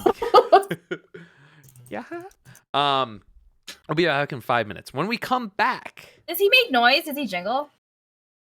Can you hear it? when we I'm gonna get my other one. I have another one. when we come back, Doggo time! God damn it! When we come back, we will be taking questions from Twitch chat. So, guys, think of some questions that you want to ask Spicy! us. They can be keep them like cosplay photography related. They can be Talk to me about adjacent. Fire Emblem. Please more photography related. You Because know, I'm not a cosplayer. just don't ask. Me us, and like, Bear how are our not Tuesday cosplayers. was. But yeah, think of those questions. Do not post them now because I will miss them. No. They'll get lost in chat. Save Don't them. fucking do it. Save them until we come back, and then I will see them. If you do them while we're on break, I'm gonna totally miss it.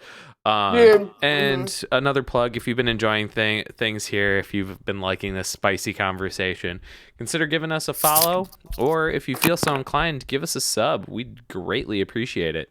Thank you guys, and we will be back in 5 minutes. Boop. Oh man, we're back at it again. Wait, there's thanks. no dog! Oh, Slojo, 18. Slojo, hopefully I pronounced that right. Thank you so much for that Twitch Prime sub. Appreciate it. Thanks for everyone for sticking around. So we've transitioned to the chat questions time. So we will be taking your questions from chat and answering them. So if you had a question that you thought of, let us know. How come the Naruto perk is out of stock? It can only be redeemed 4 times per stream. So it has already been redeemed 4 times. So it's out. It's out. Wait, where's Doggo?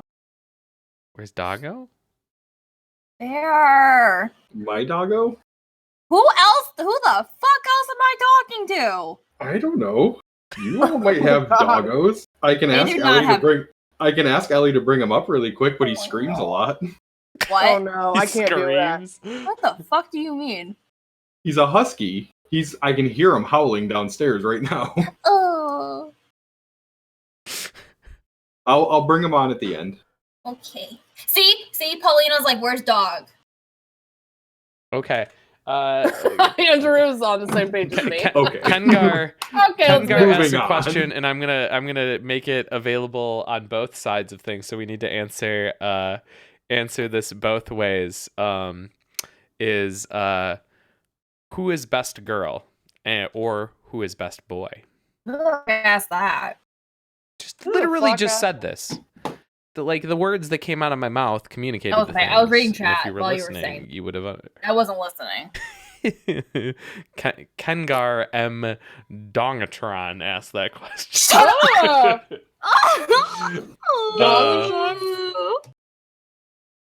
So, who is best girl or best boy? Or both? You can answer From both. what? From what? Just in general. Like What? in real life or like? Ew, real people suck. They do. There is no real person that's the best person. Well, best boy is Damn. Berwin. Okay. That's doggo. That is best boy is Berwin. I'm not gonna even answer. God, you guys. I have too many. I have a But mile there- long list of Really? best- Okay, listen. A fictional person that's best boy. Let's just talk about that. Who do you think it is? I'm gonna say Oikawa. he is a close second. Oh my god, he's not first? No. Who's best boy? Oh, Link. Hell yeah, Link, man. He's all over my house. I was thinking Best like boy. only anime, my bad. Anime. Anime? Okay, you guys go first. I gotta think about that. My best boy is Natsume Ujincho.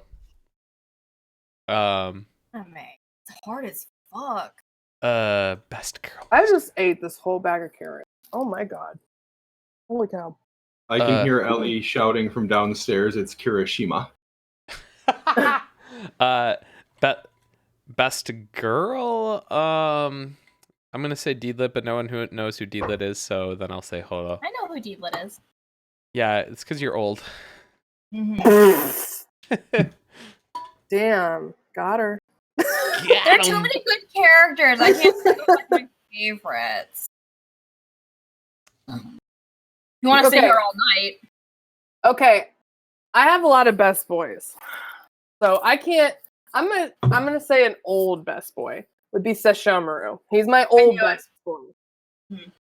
My best girl is Balsa from Moribito, which probably no one's watched, but she's a badass. If you She haven't is seen a Mori- badass. Sarah Have no you seen Moribito. Moribito? Yeah. Oh my god. What She is is literally Sarah no Moribito came out like what, it's 2012? literally it's older. It's literally an anime where the female lead is not only she's the lead and she's like strong, but she's like in her 30s. I'm like, hell yeah. She's Me amazing. saying 2012 looks up date 2008. Oops. Wait, no, Oh, 2007. Nina wanted to cosplay her for the longest time. Like, please do it because I want to location shoot it. I mean, that anime will make you cry and feel things. Really? So good. Oh my god, it's so good. It's so okay, so good. Anyway, who's next? Bear, I don't think you gave best girl. Who's your best girl? Toru Honda. Oh my That's I was a gonna say- pretty honest answer though, because like let's be real. Yeah, she kind of is. Kinda. Oh, I know who my best girl is. Why did I even have to think about this? I feel like you guys should know. Maybe Bear not so much. Because you don't know me that well, because we kind of just met. Yeah, we've gotten close, but I not that probably close. know, but my brain's farting out. Best girl is definitely from an old anime. Older? Does anyone in chat know? I'm sure Paul knows. I don't know if he's still here. Is it from a show that you got your name from? No. Okay. Then fuck, I don't know. Oh my god, really? Oh, y'all, man. That was bad. Just say it. Just say it. Sakura! Oh yeah, that would make sense. Sakura. Oh Yeah. my god, y'all. Dude, Oh. and best boy though, shout on. But I love Kyo from Fruits Basket. He definitely was like, love him. He's great. Real quick. Oh, this and is off- Shikamaru from Naruto. He's great too. Real quick, just because we're on the topic of anime, I need to know if you watch this. Casshern Sins. Has anyone watched that? I know of it, have not watched it. Please watch it because no one I know has ever heard of it or watched it. I will get. It's really fucking sad and depressing, so don't watch it on a bad day. But it's really beautiful. Yo, Hail the Naninator freaking got it right. And we just met, I think, I think that was our first time at Katsucon. So, you know what? She deserves. Boom. Next question. This Damn. one is what do you guys charge more when cosplayers are asking for print rights? Yes. Yes. If it's Yes. for Patreon, I will charge more. My It- shoots now come with print rights Yes. because I know they don't make a lot of money off prints. But if it's for a Patreon, I will ask for more money. I charge for print rights, but I have a bit of a stupid, insane policy that's dumb and weird. So I don't expect anyone else to have something like this, which is I let the cosplayer choose how much they want to pay me for their print rights. What the? God. And I say like $1. no, I say like 1 like hey. cent. Well, my thing is honestly, most cosplayers are barely gonna sell any prints, and It's most true, though. and most of Damn. the people. No, it's true. It's not. It's mean. It's just an honest I know, assessment. Yeah, I've literally joking. told cosplayers. I've had cosplayers like tell me And that. So. I would rather them not like man, especially if they've already paid me for photos. Like if they didn't pay for the photos were free, and they're asking for print rights, I'll be like, hey, like probably like $15 to start, but then figure it out. But if they've already paid, I say like, hey, if you don't think you're gonna sell any or you're unsure, just $5 for photo. And then if you do end up and if what I ask of the cosplayer though is like, $5? hey, if you end up selling a bunch of these, I just ask that you throw me a tip later down the line. Holy shit. Okay, I don't charge nothing. So I was like, okay, you want to print them? Okay, I don't care. so Not exactly, I like don't it's care. mine. Like mine's included. Books me usually is someone that prints them and sells them. Thank God. I don't just- dealing I with that just- shit. I'm basically just like, hey, it's in my contract actually, where it's like, if you're going to print them, just let me know, and there has to be proper credit. Ooh, I don't yes. want the money. I don't care. What are you gonna give me like $5? Okay, like it's I don't know. I guess unless they're like someone I know they're gonna make bank off of it and like use it years and years and years, then yeah, I'd be like, okay, it'd be nice because we collabed, but I don't care enough. I mean, I work lazy. similarly to Sarah. Like, if it's a small cosplayer and they just want print rights, and I know they're not going to sell a lot, it's like, all right, like $10, Yeah, just have it. sure, or just have it. If it's something for somebody where it's going to be on Patreon or like something I know they're making money on that they're going to profit from for a while, like I might charge a little bit more. Mhm. Gahecho, hopefully I didn't butcher that pronunciation, asked for Gahecho. similar top or kind of continuation on this is what about watermarks on prints? Oh no, I'm not, This I'm is- not a this part. is- I'm not a part of this Remove conversation. No, remove it. Like No, if it's a remove print, it. you're taking that shit off. Yeah. Bye. Yeah, Well- I give the option. I put my watermark on it, but if they're going to be selling it or they request a set without the watermark, I will absolutely give it to them without the watermark. Hey, I got something. Don't use a watermark. This is talking about for print, not online. I Yeah. know. Yeah, Don't Mal is against watermarks in general. I started Don't use taking them. mine off, and it's liberating. I Even for prints, mine. it doesn't matter. Why would you give someone? I don't get what you're saying by putting it on a print. Oh no, I thought we were gonna go on a thing about No. how we do it on web too. But I'm saying for print especially, I don't Yeah. have it on there. no. Okay, Yeah. I see what you're saying. Um, I'm like, why would you ever put it on there? As a print? That would be awful. absolutely Creative Guy TV asks similarly on the same topic. Do you charge cosplayers more when they want to submit to magazines? No. No. I just It's a good enough return on for me to say that my work is published that I don't. yeah, I literally just ask people to ask me before they submit to anything. That's all. Yeah, It's which part is of in my contract. contract. Yeah, it's part of my contract that was like, hey, do you want to submit this to anything? Just let me know. And I'm like 99% of the time I'm gonna say yes. Maybe if you're like submitting it to like something fucking weird, like if somehow it was like, hey, I'm gonna submit this to this magazine, and then I find out the magazine is like Foot Fetish Quarterly, I'm gonna maybe be like, no, actually, but no. So what I've liked, this is like kind of a tangent, but something that I've liked that Cosplay Rom has is like they ask for screenshot proof of you asking the photographer. Mhm. So you don't claim that a photographer has done it, because that's happened before with me. And I'm like, you didn't ask me, but all right, cool. Anyway. I just because Mal is saying this in chat, and I want to get ridiculous on this. I do think watermarks can protect your images. No, yes, they don't. They do. They don't protect your images. I want you to tell me how they do. Because they like if people are cropping them out, then they've ruined your image. And like for me, my watermark is big enough that you're not like just photoshopping it out. But the thing, what I'm trying to prove to people is that anyone can Photoshop it out and it ruins your image. Yeah. Literally, when I see any of your guys' photos with a watermark, I used to watermark too. I'm not sitting here like I never watermark. The first thing I look at is your watermark. And I have seen photographers who are beyond whatever I will be in business. They don't put a watermark. So there's got to be a way that they're proving that it's their work and they don't need to put a watermark.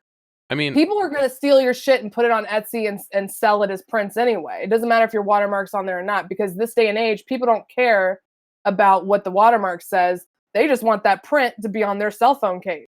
Personally, like my watermark is part of my like graphical brand, and I actually like how my watermark looks on photos. So I mean, that's subjective. I think it takes away from your photo. I think I've seen photographs that are stunning, but then they put this fucking watermark, and I'm like, that's the first thing. I literally was at an artist alley with Sarah at Costog. Oh my god, I remember this. I did not buy a Zelda print because they had a fucking watermark on it. I'm like, why would I want a print with your goddamn watermark on it? It also was like in the middle of the photo. Right. But it was, of the drawing. It was so weird. Let me say 80% of my friends, they put a watermark. I'm not hating that. I think your photos are still beautiful, but I think they would be less distracting without a watermark, and you're not protecting your images, because I've literally seen people with a watermark, their shit they had to go to Etsy or Redbubble and do some kind of court shit because someone was selling their stuff on phone cases because they just clone stamped it out. So what are you know what I'm saying? Like, what are you really protecting? If it's just your brand and you like how it looks, that's one thing, but are you actually protecting it? You know? No, and totally. This isn't something I was born and I'm like, yeah, watermarks, yeah, we can't use those. I've learned it from other photographers that actually have a business and have publishings and have been out there, because I used to put a watermark because I'm like, people are going to steal my stuff. And, you know. Thought on just the visual side of things. For me, a good watermark is similar to me getting something, I personally feel like getting something autographed. So like, not everyone's asking for that. No, but like if it's my work and I like post it, I think I find it like that just seems visually kind of appealing. Egotistical, doesn't it? I'm joking. See, I get what you're saying, but like someone's handwritten signature is so different than me typing out. Oh, like totally. I'm not saying it's the same. Because I've bought prints from Jim before when she like has her beautiful penmanship on it. I'm like, oh my god, it's a fucking piece of artwork. But then when I see her stuff online and it's like, I don't know, back in the day it was like Tux Team, I'm like, oh, but it's not her pretty handwriting. Jen, I'm calling you out, I'm sorry. I also think, and this is the thing, I'm very blunt. And I hope no one leaves this thing thinking I'm being mean to Andrew. I'm not. This is something new. This is something new for me, because I stopped using watermarks a couple years ago, but I started to read and like talk to other photographers about it. It's not like I'm just making something up and I want to be right. It's just, it makes sense this day and age. People are so good at getting rid of your watermark. And I think if I were to put my watermark on shit now, that's the first thing I look at. And I just think that if you want to use a watermark, I don't think your stuff is any less than mine. I think it's beautiful, but the first thing I will always look at is that goddamn watermark. Like, you know what I'm saying? I think an example of watermarks that are done well, but it is to prevent stuff from being stolen is like Paulina, for example, when she posts like a whip of like a charm that she's working on, she has NY Ricos. I'm kidding, that's not how you say it. But she has her handle like written across the it's NY Ricos. Is she still in chat? We'll find out.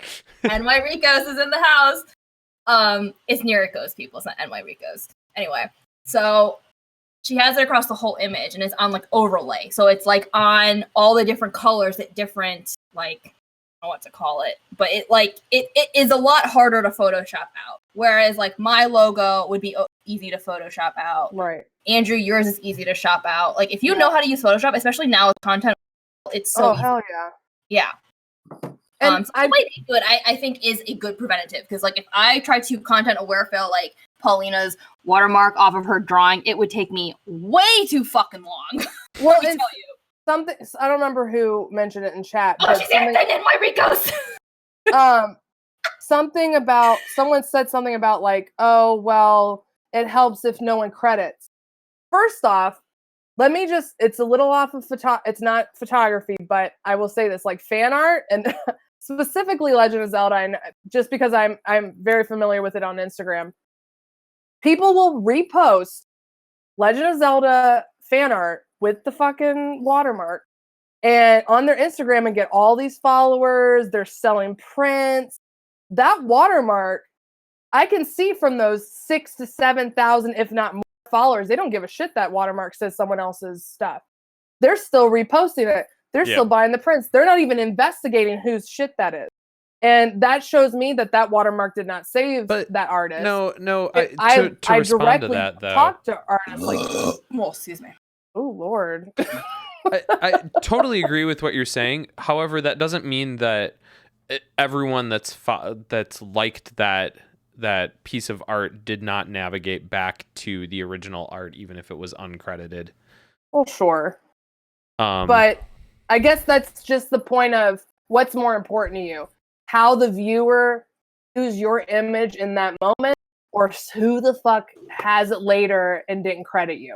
My goal is to what the viewer sees in that moment. Just like if someone went to a museum and I saw the Starry Night by what's his name? Van Gogh. He didn't have a fucking watermark across it because I'd have been like, what the hell is this? Like, I was looking at the Starry Night, right? He has his little signature at the little tiny bit corner. I will also fight you on that because ain't none of us are displaying our work in a museum. We're on Instagram where shit's compressed as hell. All right, wait, let me get my notebook. New goal: be in a museum just to put it in. Real talk. Awesome, be in a museum, but like, just comparatively art displaying. Like, man, I've always said that Instagram's a fucking terrible platform for sharing photos. It's just where we've all ended up. That's why you get a website for sure. Yeah, because like we just have fucking postage stamp sized photos. I love looking at my 300 by 600. Oh, God. I hate it. The goal. Okay, what Andrew's trying to say is What? Huh? You cut out. Get on TikTok. Cut out. Get on TikTok. Bear, what do you have to say about watermark? Yeah, why do we doing all the talking? I have been purposely quiet because I like Vontog said, like it's part of my graphical design. I enjoy it. But I don't want to upset you because I love you and you're my new friend. I want to upset Mallow. Upset? No one. Look, it's all subjective. You know, it is subjective. It is. Like I don't put it on to. Who cares? I don't put it on to protect my photos or anything. If somebody wants it without it, I'm absolutely fine doing it. Yeah. I just think it looks nice. Like, I respect that more. If it's really, truly in your heart, you feel it completes your image. That's one thing. But if you think it's protecting you, no, I will pull out 15 people on Redbubble that probably got your shit right now. Yeah, I absolutely know it does nothing to protect my photo. Yeah. I just think it looks nice. Someone just said they follow me on TikTok. I'll renegade for you guys right now. You want me to renegade? We should renegade at the end of this. No, we're not going to renegade. Please. Spare me. The last thing I want to say about this is just kind of to, I think, put a bow on this. When I give photos to cosplayers, I give them both the watermarked and unwatermarked photos. Wait. No, I'm listening. I'm listening to you. No, keep talking. Okay, so I give them both the watermarked and unwatermarked photos, and I let them how's it pick going? which one they want to use, so that they have a choice. Yeah, that's how I do it. Oh, I think I pulled something. I'm sorry, we went on that one very long. Let's go to a next question. Oh my god. Creative Guy TV asked a while ago is, what advice do you have for cosplayers at photo shoots? Not just contractually, but prep advice. Wait, what? What? Creative Guy TV asked, what advice do you have for cosplayers at photo shoots? Not just contractual stuff, because we dug into that for a while, but prep advice. Please come with pose ideas. Know your character. Please know the name of your character. Yes. Have references if you want them. And collaboration is great. Like, we're not working separately. If you have ideas, talk to your photographer about it. Yeah, absolutely. Don't be weird about I've had so Bring many a people. friend. Bring someone with you. For the love of fucking God, bring someone with you. I don't care if you have to pay them to come with you. Do not go to a photo shoot by yourself. Yeah, I always encourage like, I'll go to a shoot with Andrew by myself, whatever. Yeah. But like, if you're working with someone new or like you're kind of just like an acquaintance with, do not go by yourself. Yeah, and like I literally tell, my contract literally says, bring someone with you. Like, and do not. If your photographer is not a creepy person, chances are they will appreciate you bringing a second person. Absolutely. Yes. I mean, I've had clients be like very apprehensive, like, is it okay if my boyfriend comes or whatever? And I'm like, yeah, absolutely. Like, why would you even ask? Like, come on, like, my assistant. Thank you. Exactly. That's basically like, yeah, they're gonna help out. Let's go. That's the biggest piece of advice I can say is bring someone with you, please. And for do your own research. safety. If you're looking to work with a new photographer, do your research. Look at their entire portfolio. If you know somebody else that shot with them, ask if you can see the final set that they got back, so that you know what to expect to get back. Oh, a good trick I learned from Ara, which I just never think of doing, is look at tagged photos of photographers. Because what a photographer posts on their Instagram is not going to be everything. They're only going to post their best work. Yep. I post everything. But majority of photographers do not do that. So I would check out their tagged thing and see, like, is the consistency there, or are they only delivering quality with higher profile cosplayers? Because that is certainly a thing that's happening, and it really fucking pisses me off. Another thing is this is kind of like, this really narrows down my options, but when a photographer, pay attention to what photos they show as an example in their ad. Because I've noticed there is a fair share of photographers who will post on location shoot examples only. And that is very misleading, because how you shoot at a con is so different than how you shoot on location. That's a really good point, because Sarah's actually said that to me in the past. Like, she's actually the one who helped me with, you were the first one to help me with Google Forms, like explaining it. Mm-hmm. And you're like, just make sure, even though I already knew, like I kind of knew, but she was like, just make sure, like, for Katsucon, post Katsucon photos, don't like post Colossal Con. I'm like, that's a good point, because, you know what I mean? Even though maybe my best photos were at Colossal Con, let's just pretend, that's not Katsu, so there's no good, like, reference. There's no context. Yeah. So, like, my ads, when I do, but I always reference photos that I took at that con, because I want them to understand, like, what I want their expectations to be on the right level. I don't want them to see photos from me booking a private location versus me trying to shoot around 500 people on a Saturday at KatsuCon. Like, that's so unrealistic, and I think that's a good thing. Like, I really pay attention to, or even if someone's booking for Otakon, but their examples are at KatsuCon, but they're still good. That still gives me the understanding that they're able to work under pressure and around a lot of people. Yeah. I think the other thing that I really try to be cognizant of is if I'm going to a con and like, let's say I'm not going to be bringing lights, I'm making sure that in my ad for that con, I'm not posting any photos where I'm using lights. If I say I'm not taking any group photos, I'm not posting in an ad a photo with 2 people in it.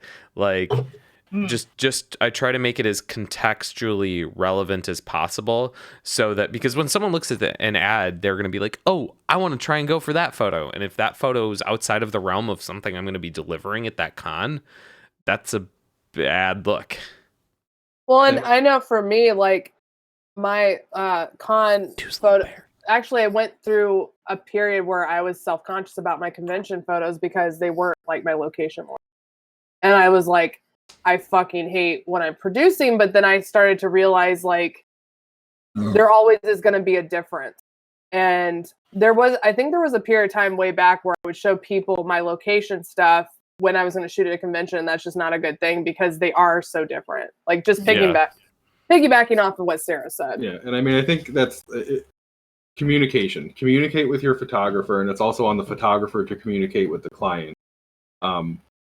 Because I've had people book me for cons that say, I saw your pictures of Midna with the wolf and they're amazing and I love them, and I have to kind of be like, okay, like thank you, but that was a planned shoot that we planned months in advance with actual wolves that I paid to shoot with in the middle of Columbus, Ohio at a hell yeah, that's where I'm at, y'all. Like at a predetermined location. So yes, like I produced that work, but we're gonna be at a con with wall-to-wall people, so fighting for fucking white wall space. Yeah, so it's like, and you don't want to say like don't expect that level of quality, but be like, you have to communicate that like, yes, I do location stuff, but this is what the con stuff's gonna be like because we don't have the luxury of wide open spaces and time and a million props and all this other stuff. So make sure you're communicating with your client and don't be afraid to ask your photographer questions. If they're not an asshole, they'll be more than happy to answer them. And also, if they don't want to be communicative, that's probably a good sign to not work with them. Because a good photographer should be wanting to have these discussions with you. Yeah, if they don't want to answer questions or they get snippy or whatever, like that's a red flag that maybe you shouldn't hire this photographer. So let's transition to another question, because I think hopefully I pronounced this right. Let me know if I didn't, because I'm probably going to do it wrong. Is Pundawan asked, this is probably a dumb question, but I'm going to my first con in April and cosplaying for the first time. And I've arranged to meet a photog with a couple of veteran cosplayers at the con. I'm so new to it. Is there something that I can do to make sure that I'm not a pain in the ass for the photographer? Something I could maybe gift to them as well? Things I should ask or say? First off, what convention? They said one in New Zealand. New Zealand. So. Oh, well, we don't know then. Yes. Oh my gosh, location shoot. Sorry. I know. I was like, oh, I'm really jealous. Yeah. Wait, what is the question again? I need to read it again. Sorry. Fuck, what do you guys do? Do you just put like cotton in your ears as soon as I start talking? I'm not an auditory person. Do you want me to reread it?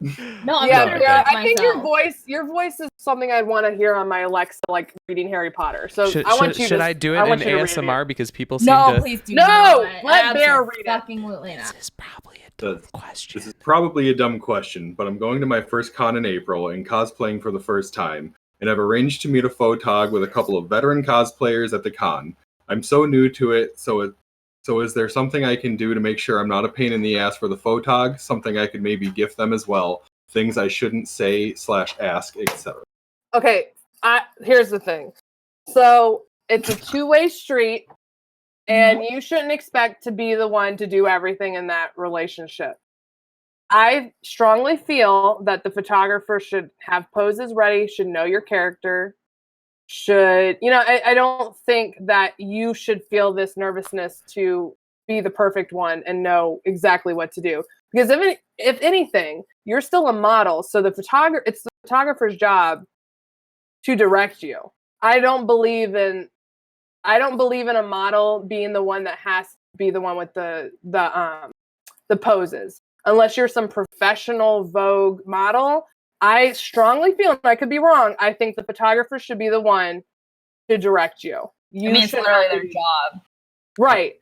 I think that while I agree with what you're saying, Mallow, I do think when a cosplayer comes with poses, that most of the time I end up with better results than if I was just coming up with stuff on my own. Oh, totally. So totally. I agree with that. I just think that there's a lot, maybe totally.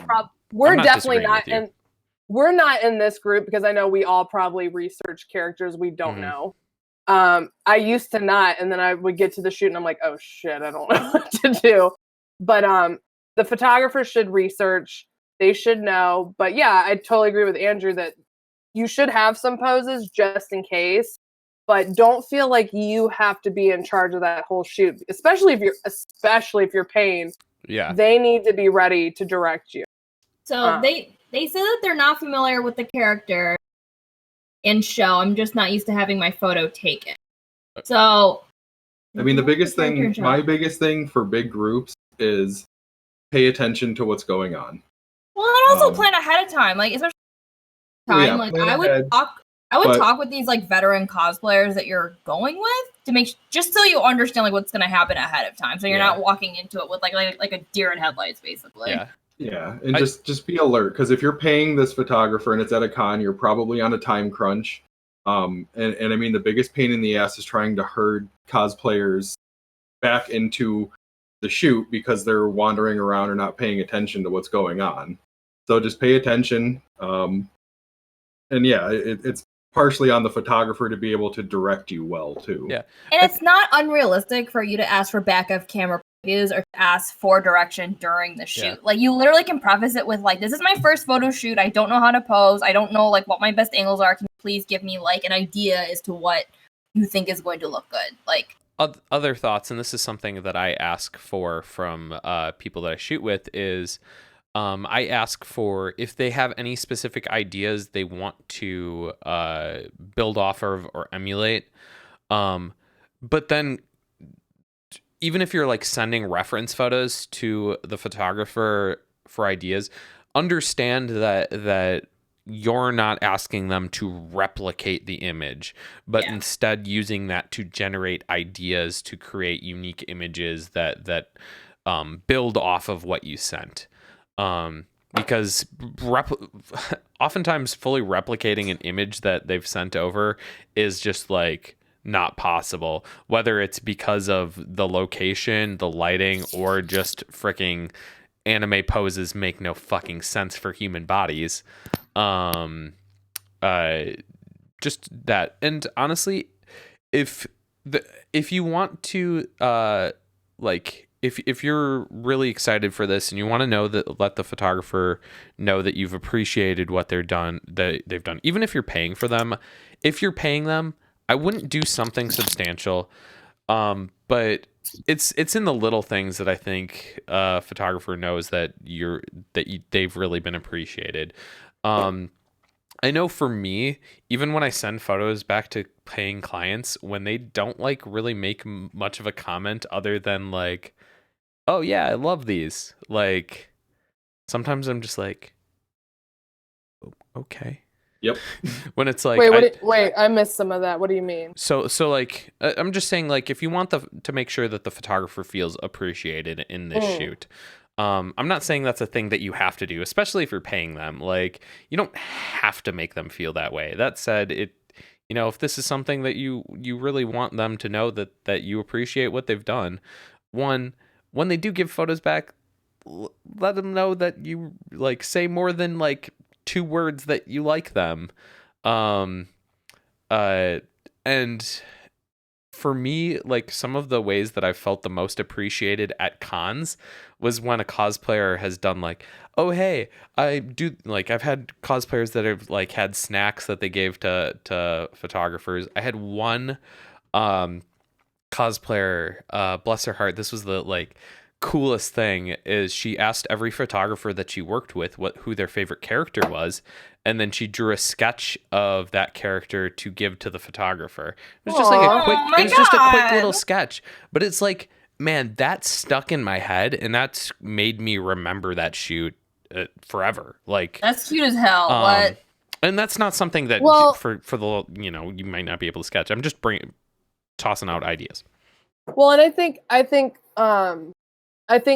words, and this is kind of going back to what we said earlier. I feel like comments over likes are so powerful, and I've been getting more than usual recently on Instagram because you never get comments. I have two for some.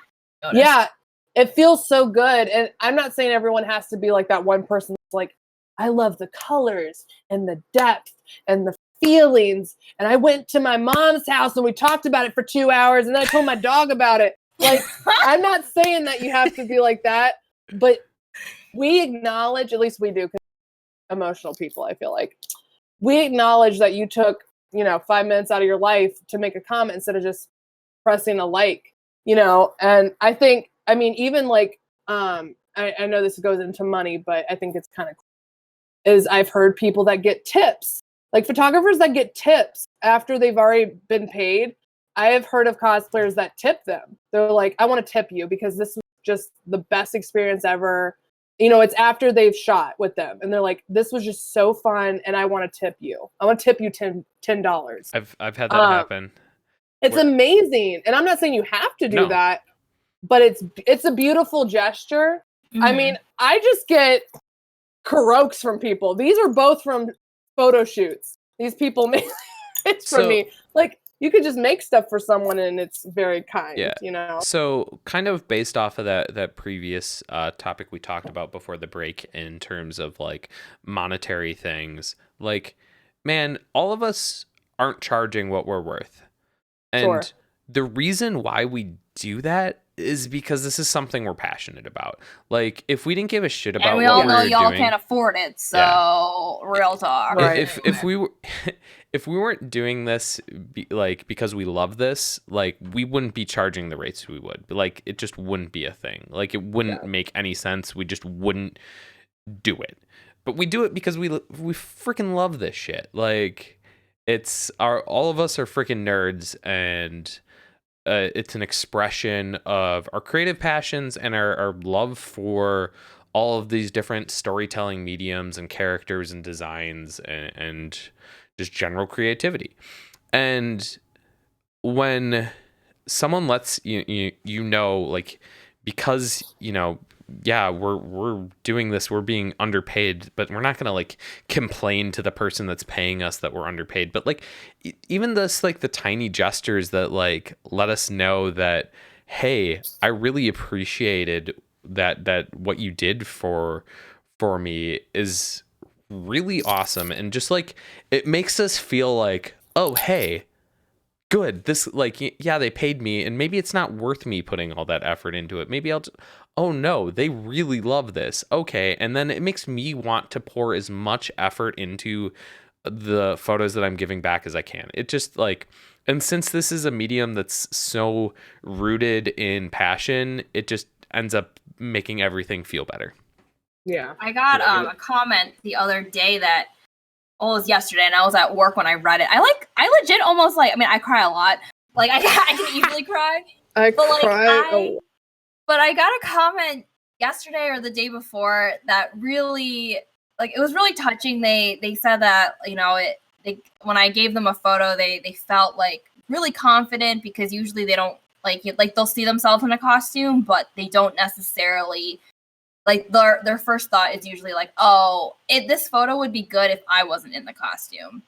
But the photo that I gave them, they're like, oh, all that work, like, did pay off, and I felt good. And I was like, oh, like, that stuff, like, makes me feel really, like, I legitimately almost cried. Like, I thought those kinds of comments just make it, all the bullshit that I go through every day in this, like, that one comment just made all of that just, like, totally. And that really stems to human connection, which I think is a huge aspect of anything you do in life, is to remember that inside those costumes is a human being that has to go back to reality and go back to their real life. And I think giving them an experience, I'm a firm believer of, even if you exchange money, you should make them feel like they're your best friend and that they're comfortable, because those are the shots you're going to get.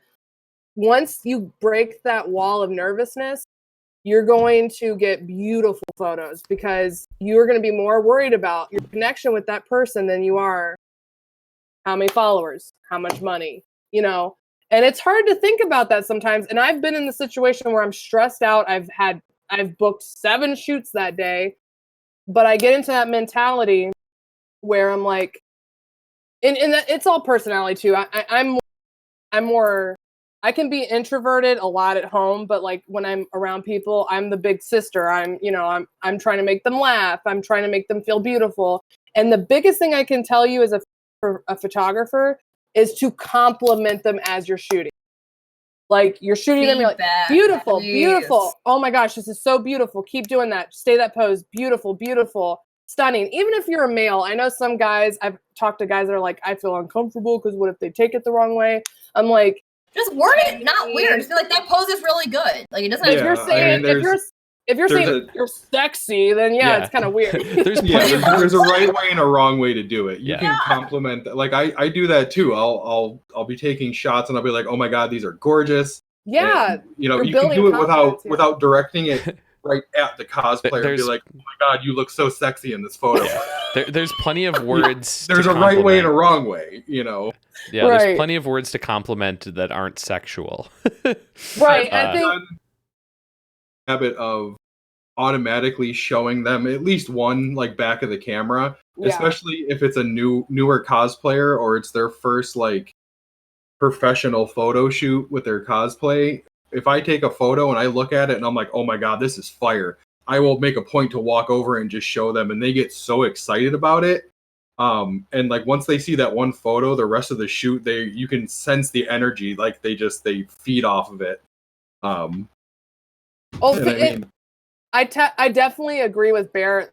People feed off of your energy, and if you're excited, they're excited. And I'm not saying to fake it. If you're like, oh shit, this won't good. No, you fake it. Don't be that deadbeat photographer. Holy fuck, it's the worst. Right. I've been in Katsucon's a great example, because Katsucon's this year, the weather was really weird. And so like we'd be maybe sometimes I'm too real with people. Like I'm too comfortable. I'm like, oh, this looks like shit. We need to go somewhere else. No, don't say that's that. This is my butthole move. So my technique with that is I will never tell someone that when I'm shooting a photo, like, ooh, that looks like garbage. What I do is I'll take the photo, and if I know it looks like garbage, I'm like, oh, that's looking good. I want to change something. Like, You're so professional. Like, this location is garbage. You're like JC Penney.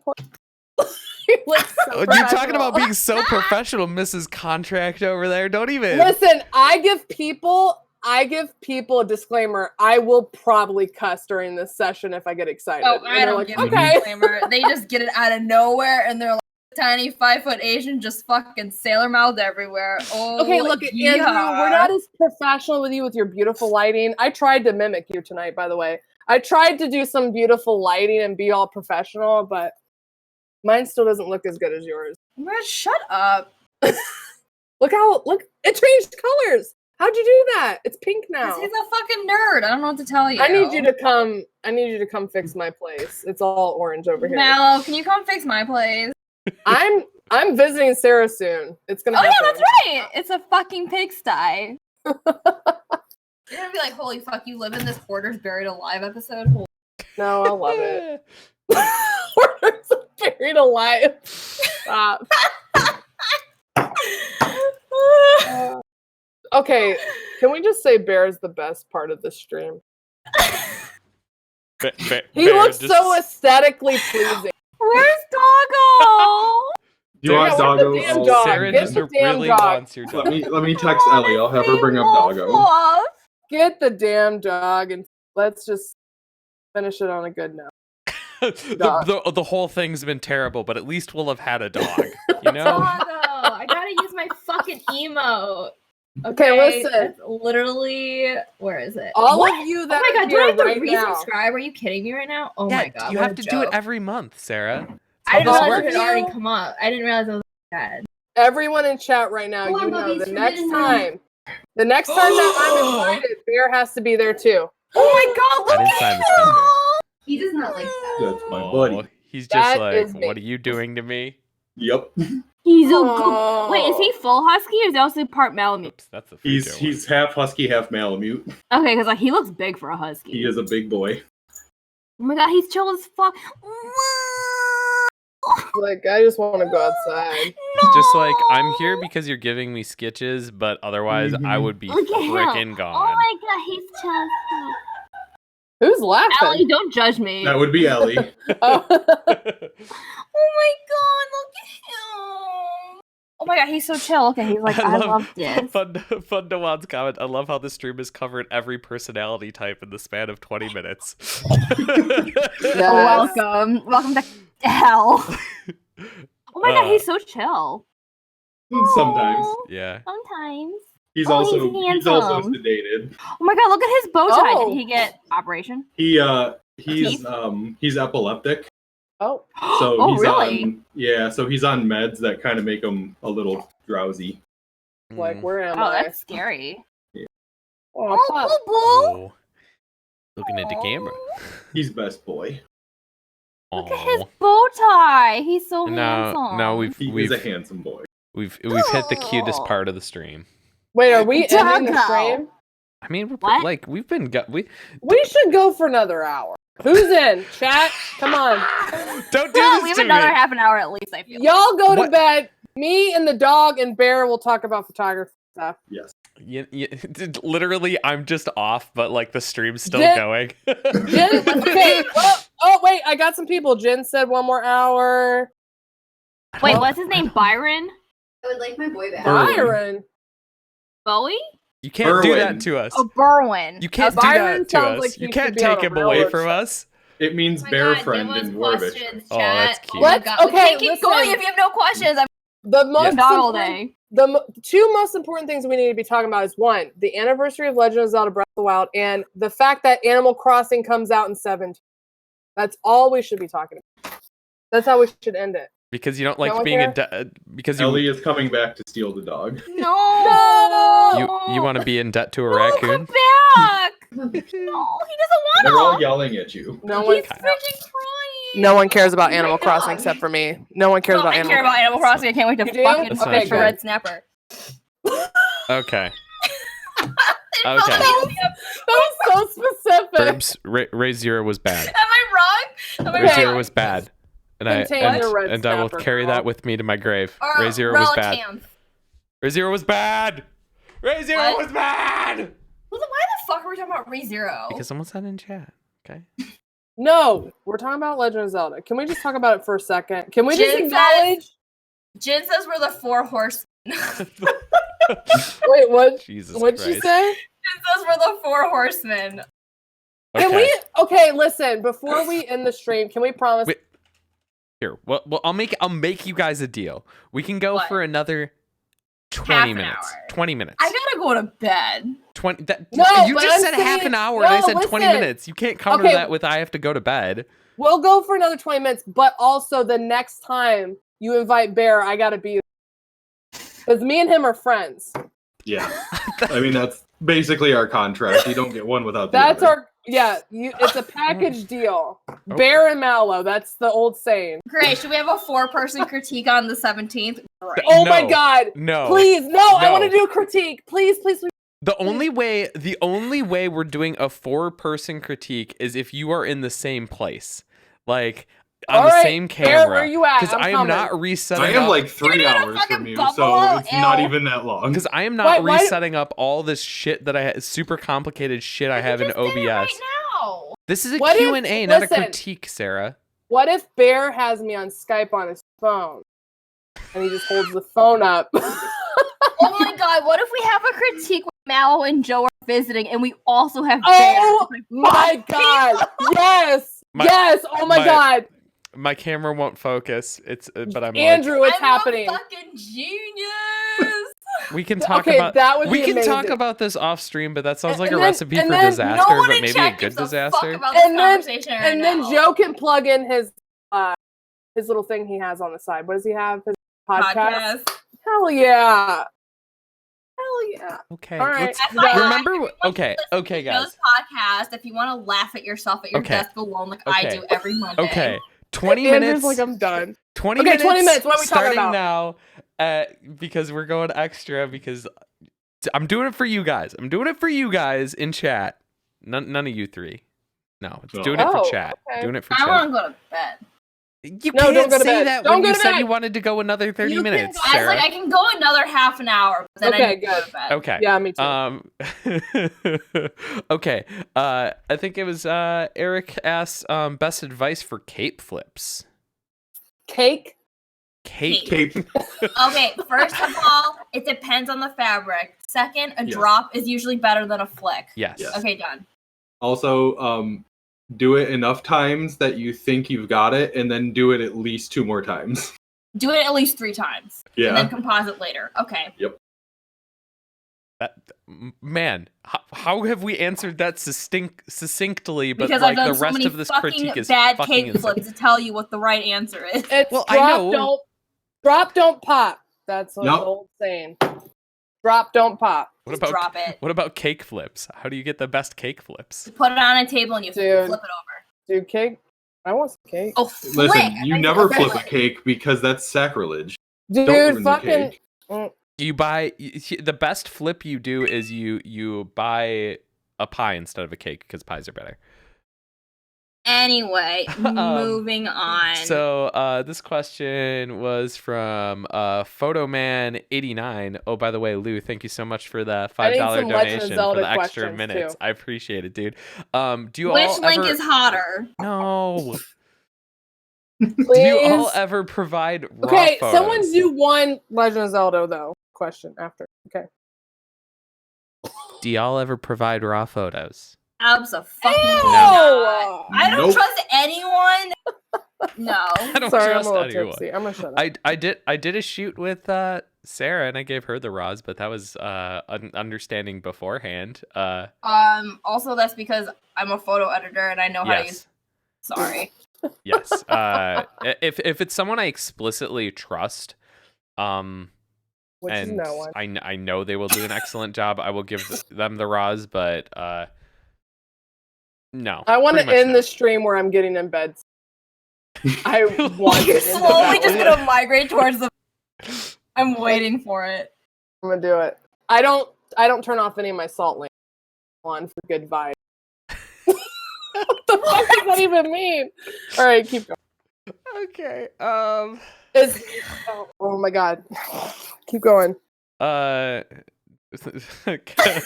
We got a question. Is did anyone hear Naruto run past in cosplay past Area 51?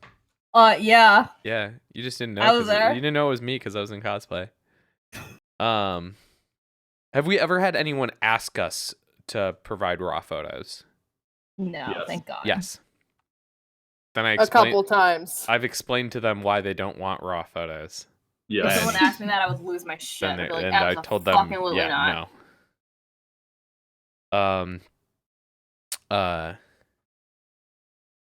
no. Nico EXE And asked. my Ricos? I'm kidding. No. Asked, do you have any dream costumes for shooting? They said it can be Zelda It Mel. can be Zelda. Okay, you guys go I first. still really want to shoot Holic. Triple X Holic. Ugh. Oh shit, that's a throwback. I know. Because I still really want to shoot it. That would be amazing. Watanuki and Yuko, I need it so bad. I have Awesome. I haven't updated it in a good minute, but I have an album on my Facebook of like cosplays that I really want to shoot. I've honestly shot most of the cosplays that I want to shoot, but for me, the dream part of them is in like I'd like to shoot them not at a con or like in a dream location. So that like I think Yeah, that's like the level up is like That's my dream list. Is like I want to do like I love Lord of the Rings, but Oh my it's not God, like yeah. it's not my like dream shoot. But my dream shoot is to do a Lord of the Rings shoot in New Zealand. Like, yes. Hell yeah, I'll stuff come like with that. you. Oh my god, I would die. Or like I want to do like a Legend of Zelda shoot like with an actual horse and like Hell yeah, Yes, let's I want to go. shoot with a Like, horse. We're Let's going go. right now. We're going. Let's go. or like Sit we down. we plan on it. Me and we're going to Iceland later this year. Fuck you. I We want to wanna go to do- Iceland. Fuck you, bitch. She's doing like a Kratos cosplay, so I want to shoot What? Kratos in Iceland. Okay, that's cool, I guess. Wow. Who's we? Rude. Who's Rude. we? Who's Thanks. going? Thanks for the invite, Bear. Me and my wife Ellie, the White That's Wolf valid. cause. That's one valid. who- You, But you also- invite your wife, but not us? Come on, Right. Bear. What the fuck? Iceland's on my top 3, and New Zealand's Yeah. no Switzerland. Switzerland. We went to Iceland 2 or 3 years ago, Oh, and it's like so we just beautiful fell there. in love. Like that's why we Oh, like yeah. Iceland's the one place where it's like we will always go back if we can.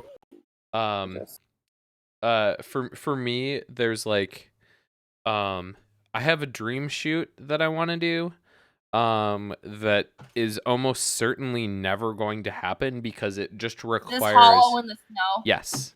It's Wait, what? I want to recreate the part of the OP of Spice and Wolf where like this is kind of funny because this is so outside of my realm. I am not interested in taking any lewd photos even remotely. Yeah. Okay, But- first of all, she's the thing nude you in want it. to shoot is Yes. not lewd. Yes, exactly. I'm Yeah. just clarifying for people. There's in the OP, Holo is nude in the snow in front of a mountain and Oh, like you in the totally evening. could do that. And I want to do that so badly, but there's just so You much find them coordination. costumes with their naked ass body and Yeah. some real snow. I think those are the situations that I feel like a group of us need to plan a trip Yeah. and have like our goals for that specific season Yeah. and have those cosplays. Yeah, I think you totally could do it. Like to be clear, is that something that could be composited? Probably, but that's not like what I want to Hell do. no, you gotta do that shit in the Yeah.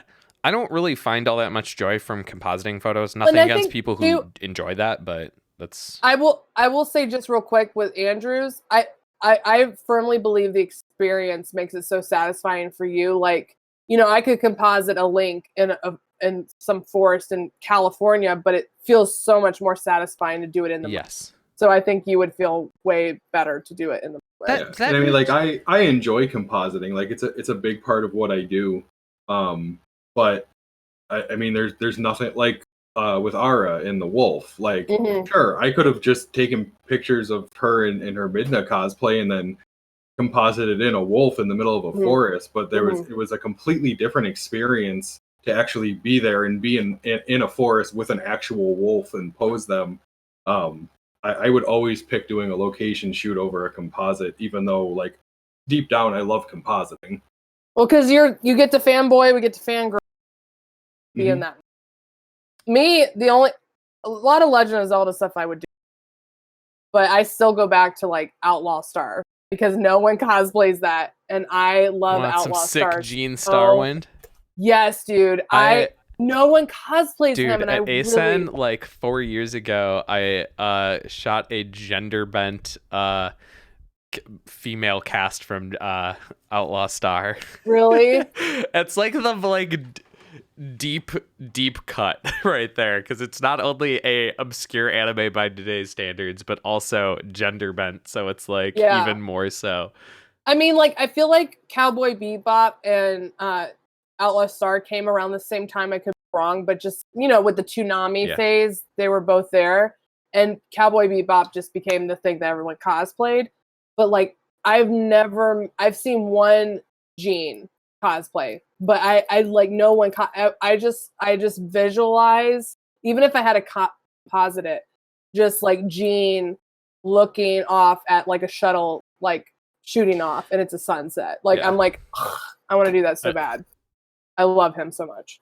I think to just kind of wrap up my thought on compositing, it can be very rewarding to composite, but I do think there's an entirely different feeling that you get from shooting it in real life, and I do think that translates to the photo.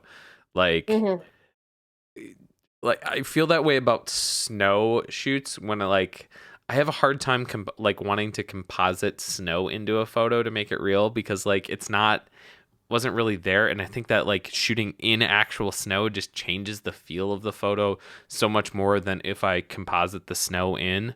But maybe that's just my weird hippy dippy bullshit about photos. So No, I mean there's definitely a difference. Yeah. I mean, like I said, with the wolf shoot, because Ellie did her Dragon Age cosplay, her Inquisitor cosplay, and a big part of the game is the Dread Wolf, and she always wanted to do it with a wolf.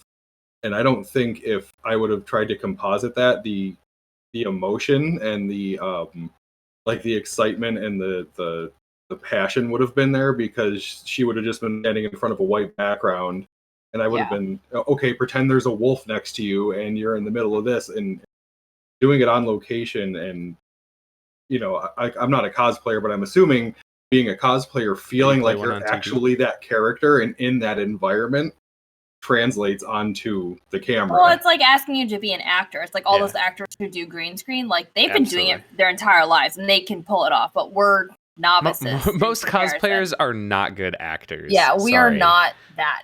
Like, I can barely get people to scream on camera, so. I mean, that whole shoot was amazing, and I mean, those are some of my favorite photos I've ever taken. Like, some of the ones of Ellie and the wolf are some of the most gorgeous photos I think I've ever taken. Those wolves are so great too.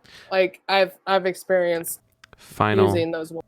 Final question, because we've already hit 20 minutes, but we're still going because this is where we're at. How do you deal with photos? This one's from Procrastinating David. How do you deal with people that post your photos with filters / alterations on it?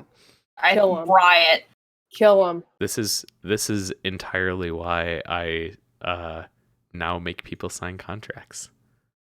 Yo, you throw a filter on that shit, you are blacklisted for life. I am not working with you ever again. My contract states you cannot alter the photo. Same. Yeah. You alter that photo, it's over. Yep. Sorry. I'm gonna renegade on that. Mine does too, but if they do it anyways, I will initially send them a very polite and professional email saying, as per my contract, you cannot do this. And if they still want to be a jerk about it, then asshole.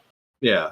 Then it's like, you know what, they're gonna do it one way or another. I just know not to work with this person again. I pretty much am just like, when I've had it happen, I politely ask them like, hey, I'm not okay with that. Like, most of the time I believe that cosplayers are good people and they're not trying to offend me. And I've had people that are like, oh my God, sorry, I didn't mean to like be rude about it. That's not, most of the time they're going to be nice about it. Sometimes people are going to be douches. I kind of want to put this into perspective, because I do this a lot. Is usually like, because I think people like don't see it as the same thing, but it would be like you sewing like an outfit for someone, like someone commissions you, and then that cosplayer redoes the whole thing, but on your garment. So it's like all that work you just did was completely altered away from your original creation. It's the same thing. Like, you're manipulating something that's not yours without their permission also. So that's it just kind of feels like, why the fuck did you pay me? Like, I just spent hours and hours working on this and you were like, nah.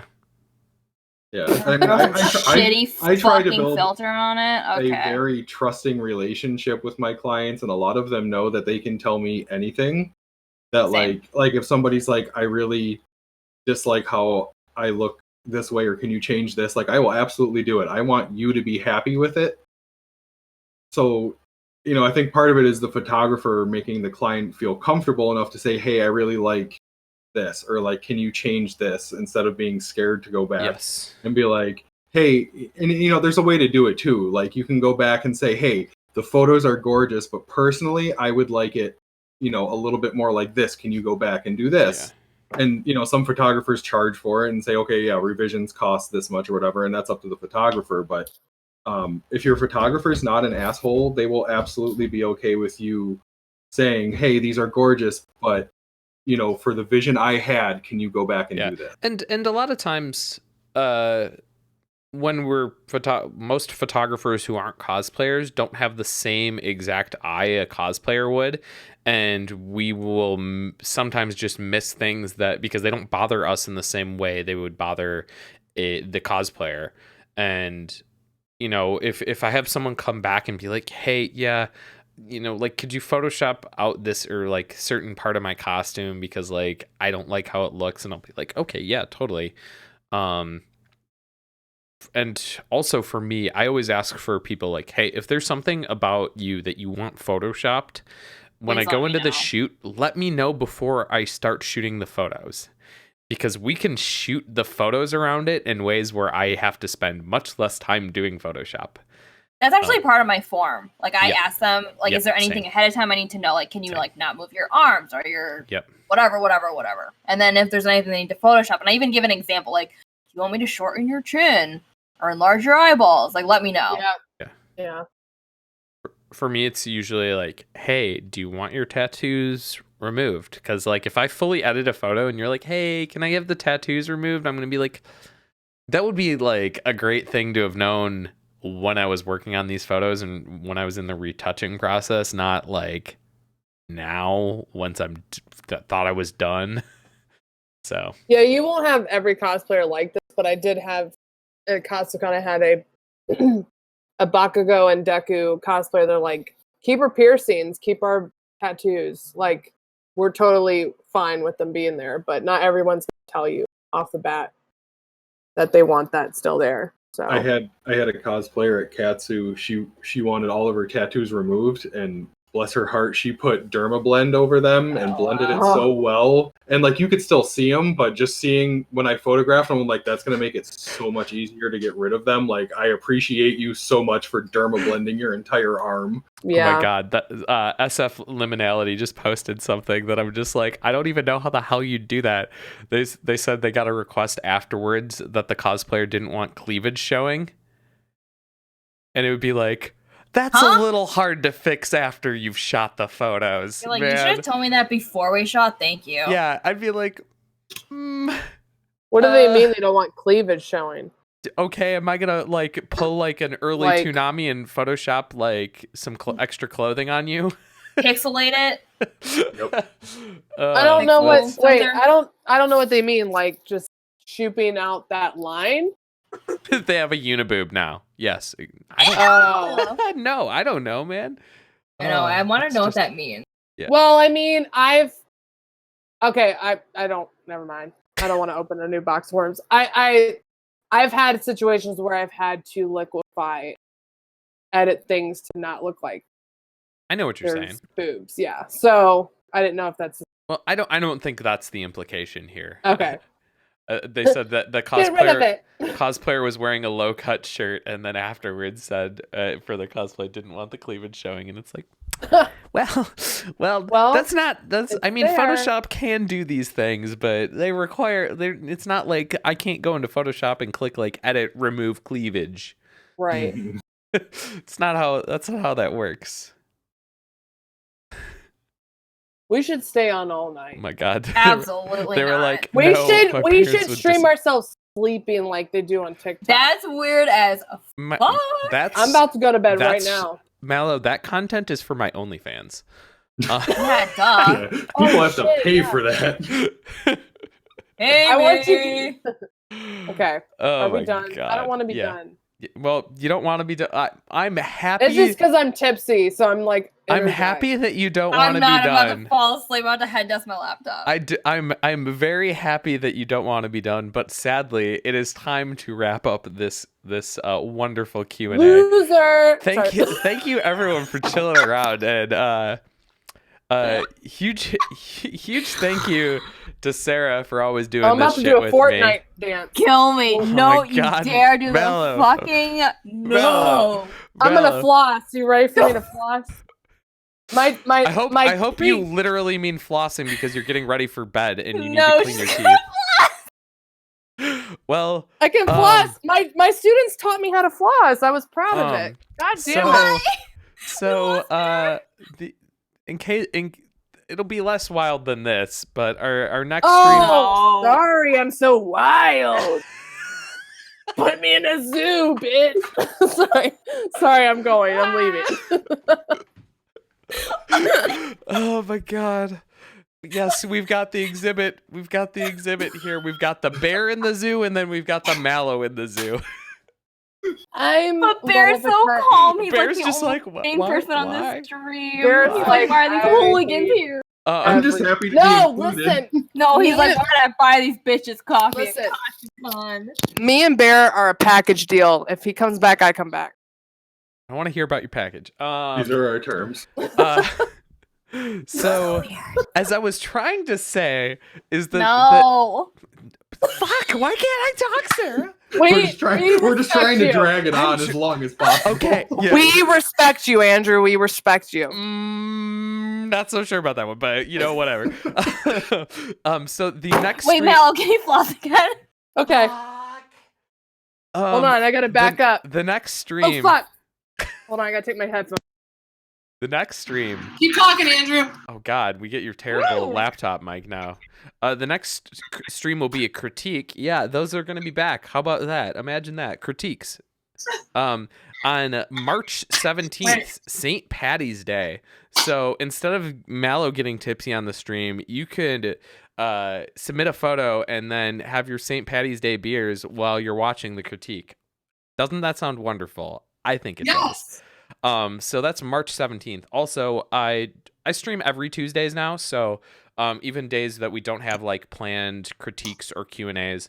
So that means next Tuesday, 1 week from today, I will be either editing or I might do some more continue my blind playthrough of Celeste because I've been really enjoying that. I know like nearly all of you don't give a shit about that because obviously the 40-some viewers we've had throughout the stream do not show up for those, but I'd appreciate if some of you guys did because it's fun, I swear.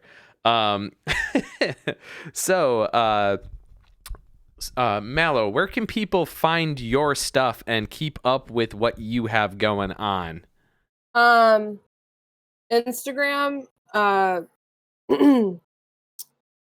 Caught me off guard here. What am I? Oh, Mallory Marie Photo. My website is under construction because I'm having issues with. So just Mallory Marie Photo. Okay. You guys hear me? Mallory Marie Photo. Is that Instagram? Yes, Facebook? Instagram. Okay. Twitter? Facebook's dead. Twitter. Oh no, Twitter too. Someone took Mallory Marie Photo. That's why I'm changing my stuff. That's fucking stupid.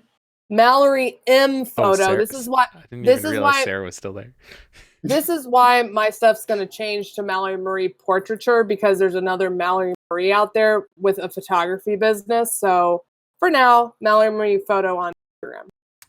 Bear, where can people find you and keep up with your work?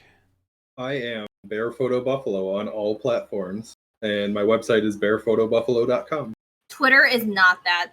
Oh no, it's Bear Photo Buffalo, BFLO. Buffalo. It's Bear Photo BFLO on Twitter. Oh. Was it too long? Yeah. Oh. And then Sarah? Oh wait. Okay, go ahead. Go ahead. You can find me in the trash bin. Don't go to her Twitter. Unless you like Fire Emblem, follow me on Twitter. But I've literally gained over 1,500 followers from Fire Emblem. Great. Don't follow me on Twitter. Someone said to plug my TikTok. It's Mallory Marie You Photo. absolutely should. Go to my TikTok. Okay.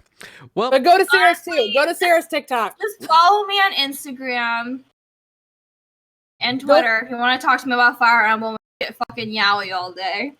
Go to Andrew's TikTok.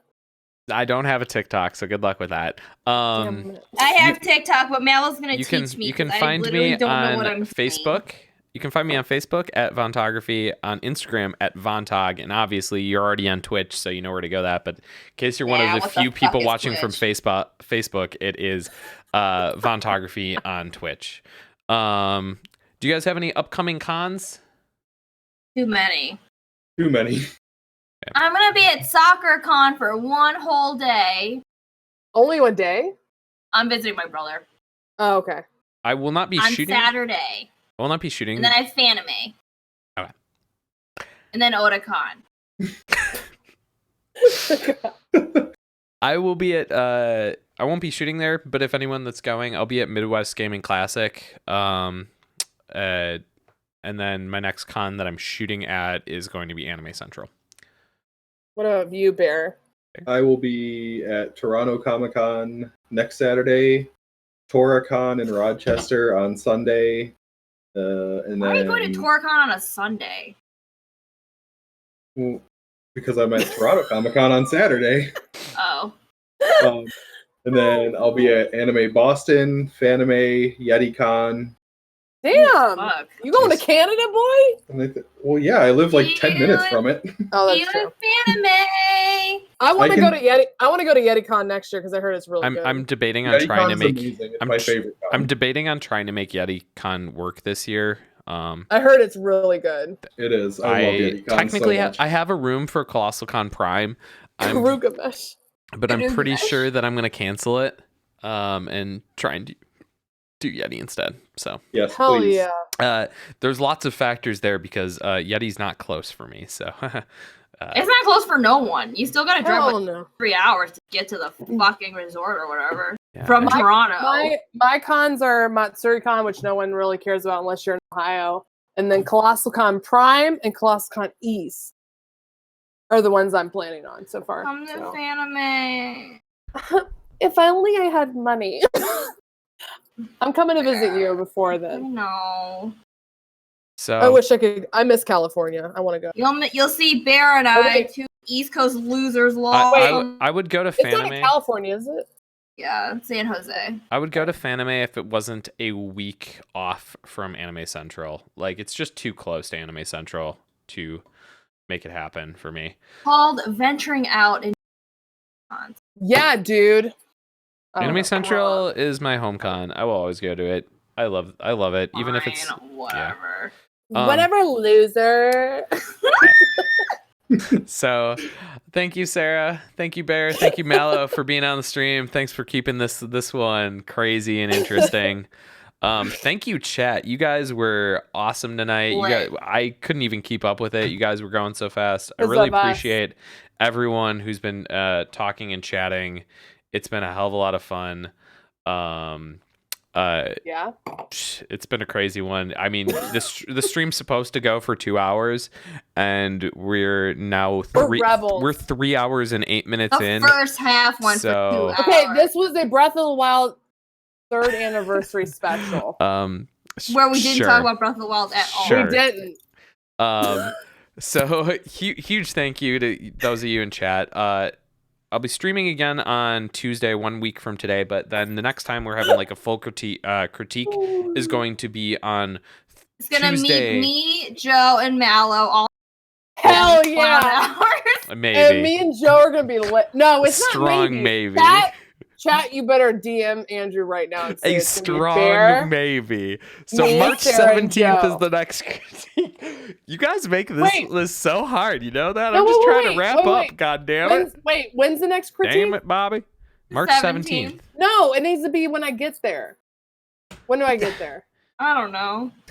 We'll this talk sucks. later. Who's the guest on the Okay. 17th? Apparently, I have no Wow. fucking clue. So, we'll figure that out. I gotta go to the bathroom. There will be a critique on the 17th. I don't know who will be there. Maybe even I won't be there. Maybe I will. Who knows? It's gonna be 17th. me trying to run OBS. Just kidding. Yeah, no, that's not going to happen. Let's be real. No, it's not. It Um, literally will explode on itself. Thank you, everyone who's watched, and hopefully this has been an enjoyable time and Yes, not too Jen. crazy. They're probably like, why did I just waste 3 hours? If you've enjoyed your time here, consider giving a donation or a subscription, especially if you have Amazon Prime. That means you have Twitch Prime, which means you have 1 free sub per month to give to whichever streamer you would like. So if you have that, please use it. If you don't use it here, please use it on another streamer. Just use it, please. Oh, Sarah. And if you don't have the ability to help financially right now, totally understand that. Watching and That's following is a judgmental. huge help. But if you do enjoy it and don't have the means to donate or subscribe right now, all I ask is that maybe you share it with someone. If you think someone might enjoy this, if you think someone, cosplay photographer friend would do well from having submit to the critique, or maybe would just enjoy watching a critique, let them know about it. Sharing the word is very hard in this current day of social media, and telling someone is the best way to to grow. So if you could do that for me, I would love you forever. And And I think it's time to call it a night, guys. Are you sure? I don't know.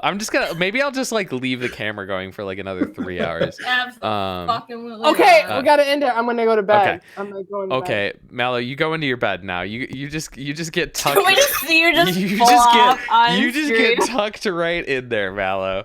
Oh my god.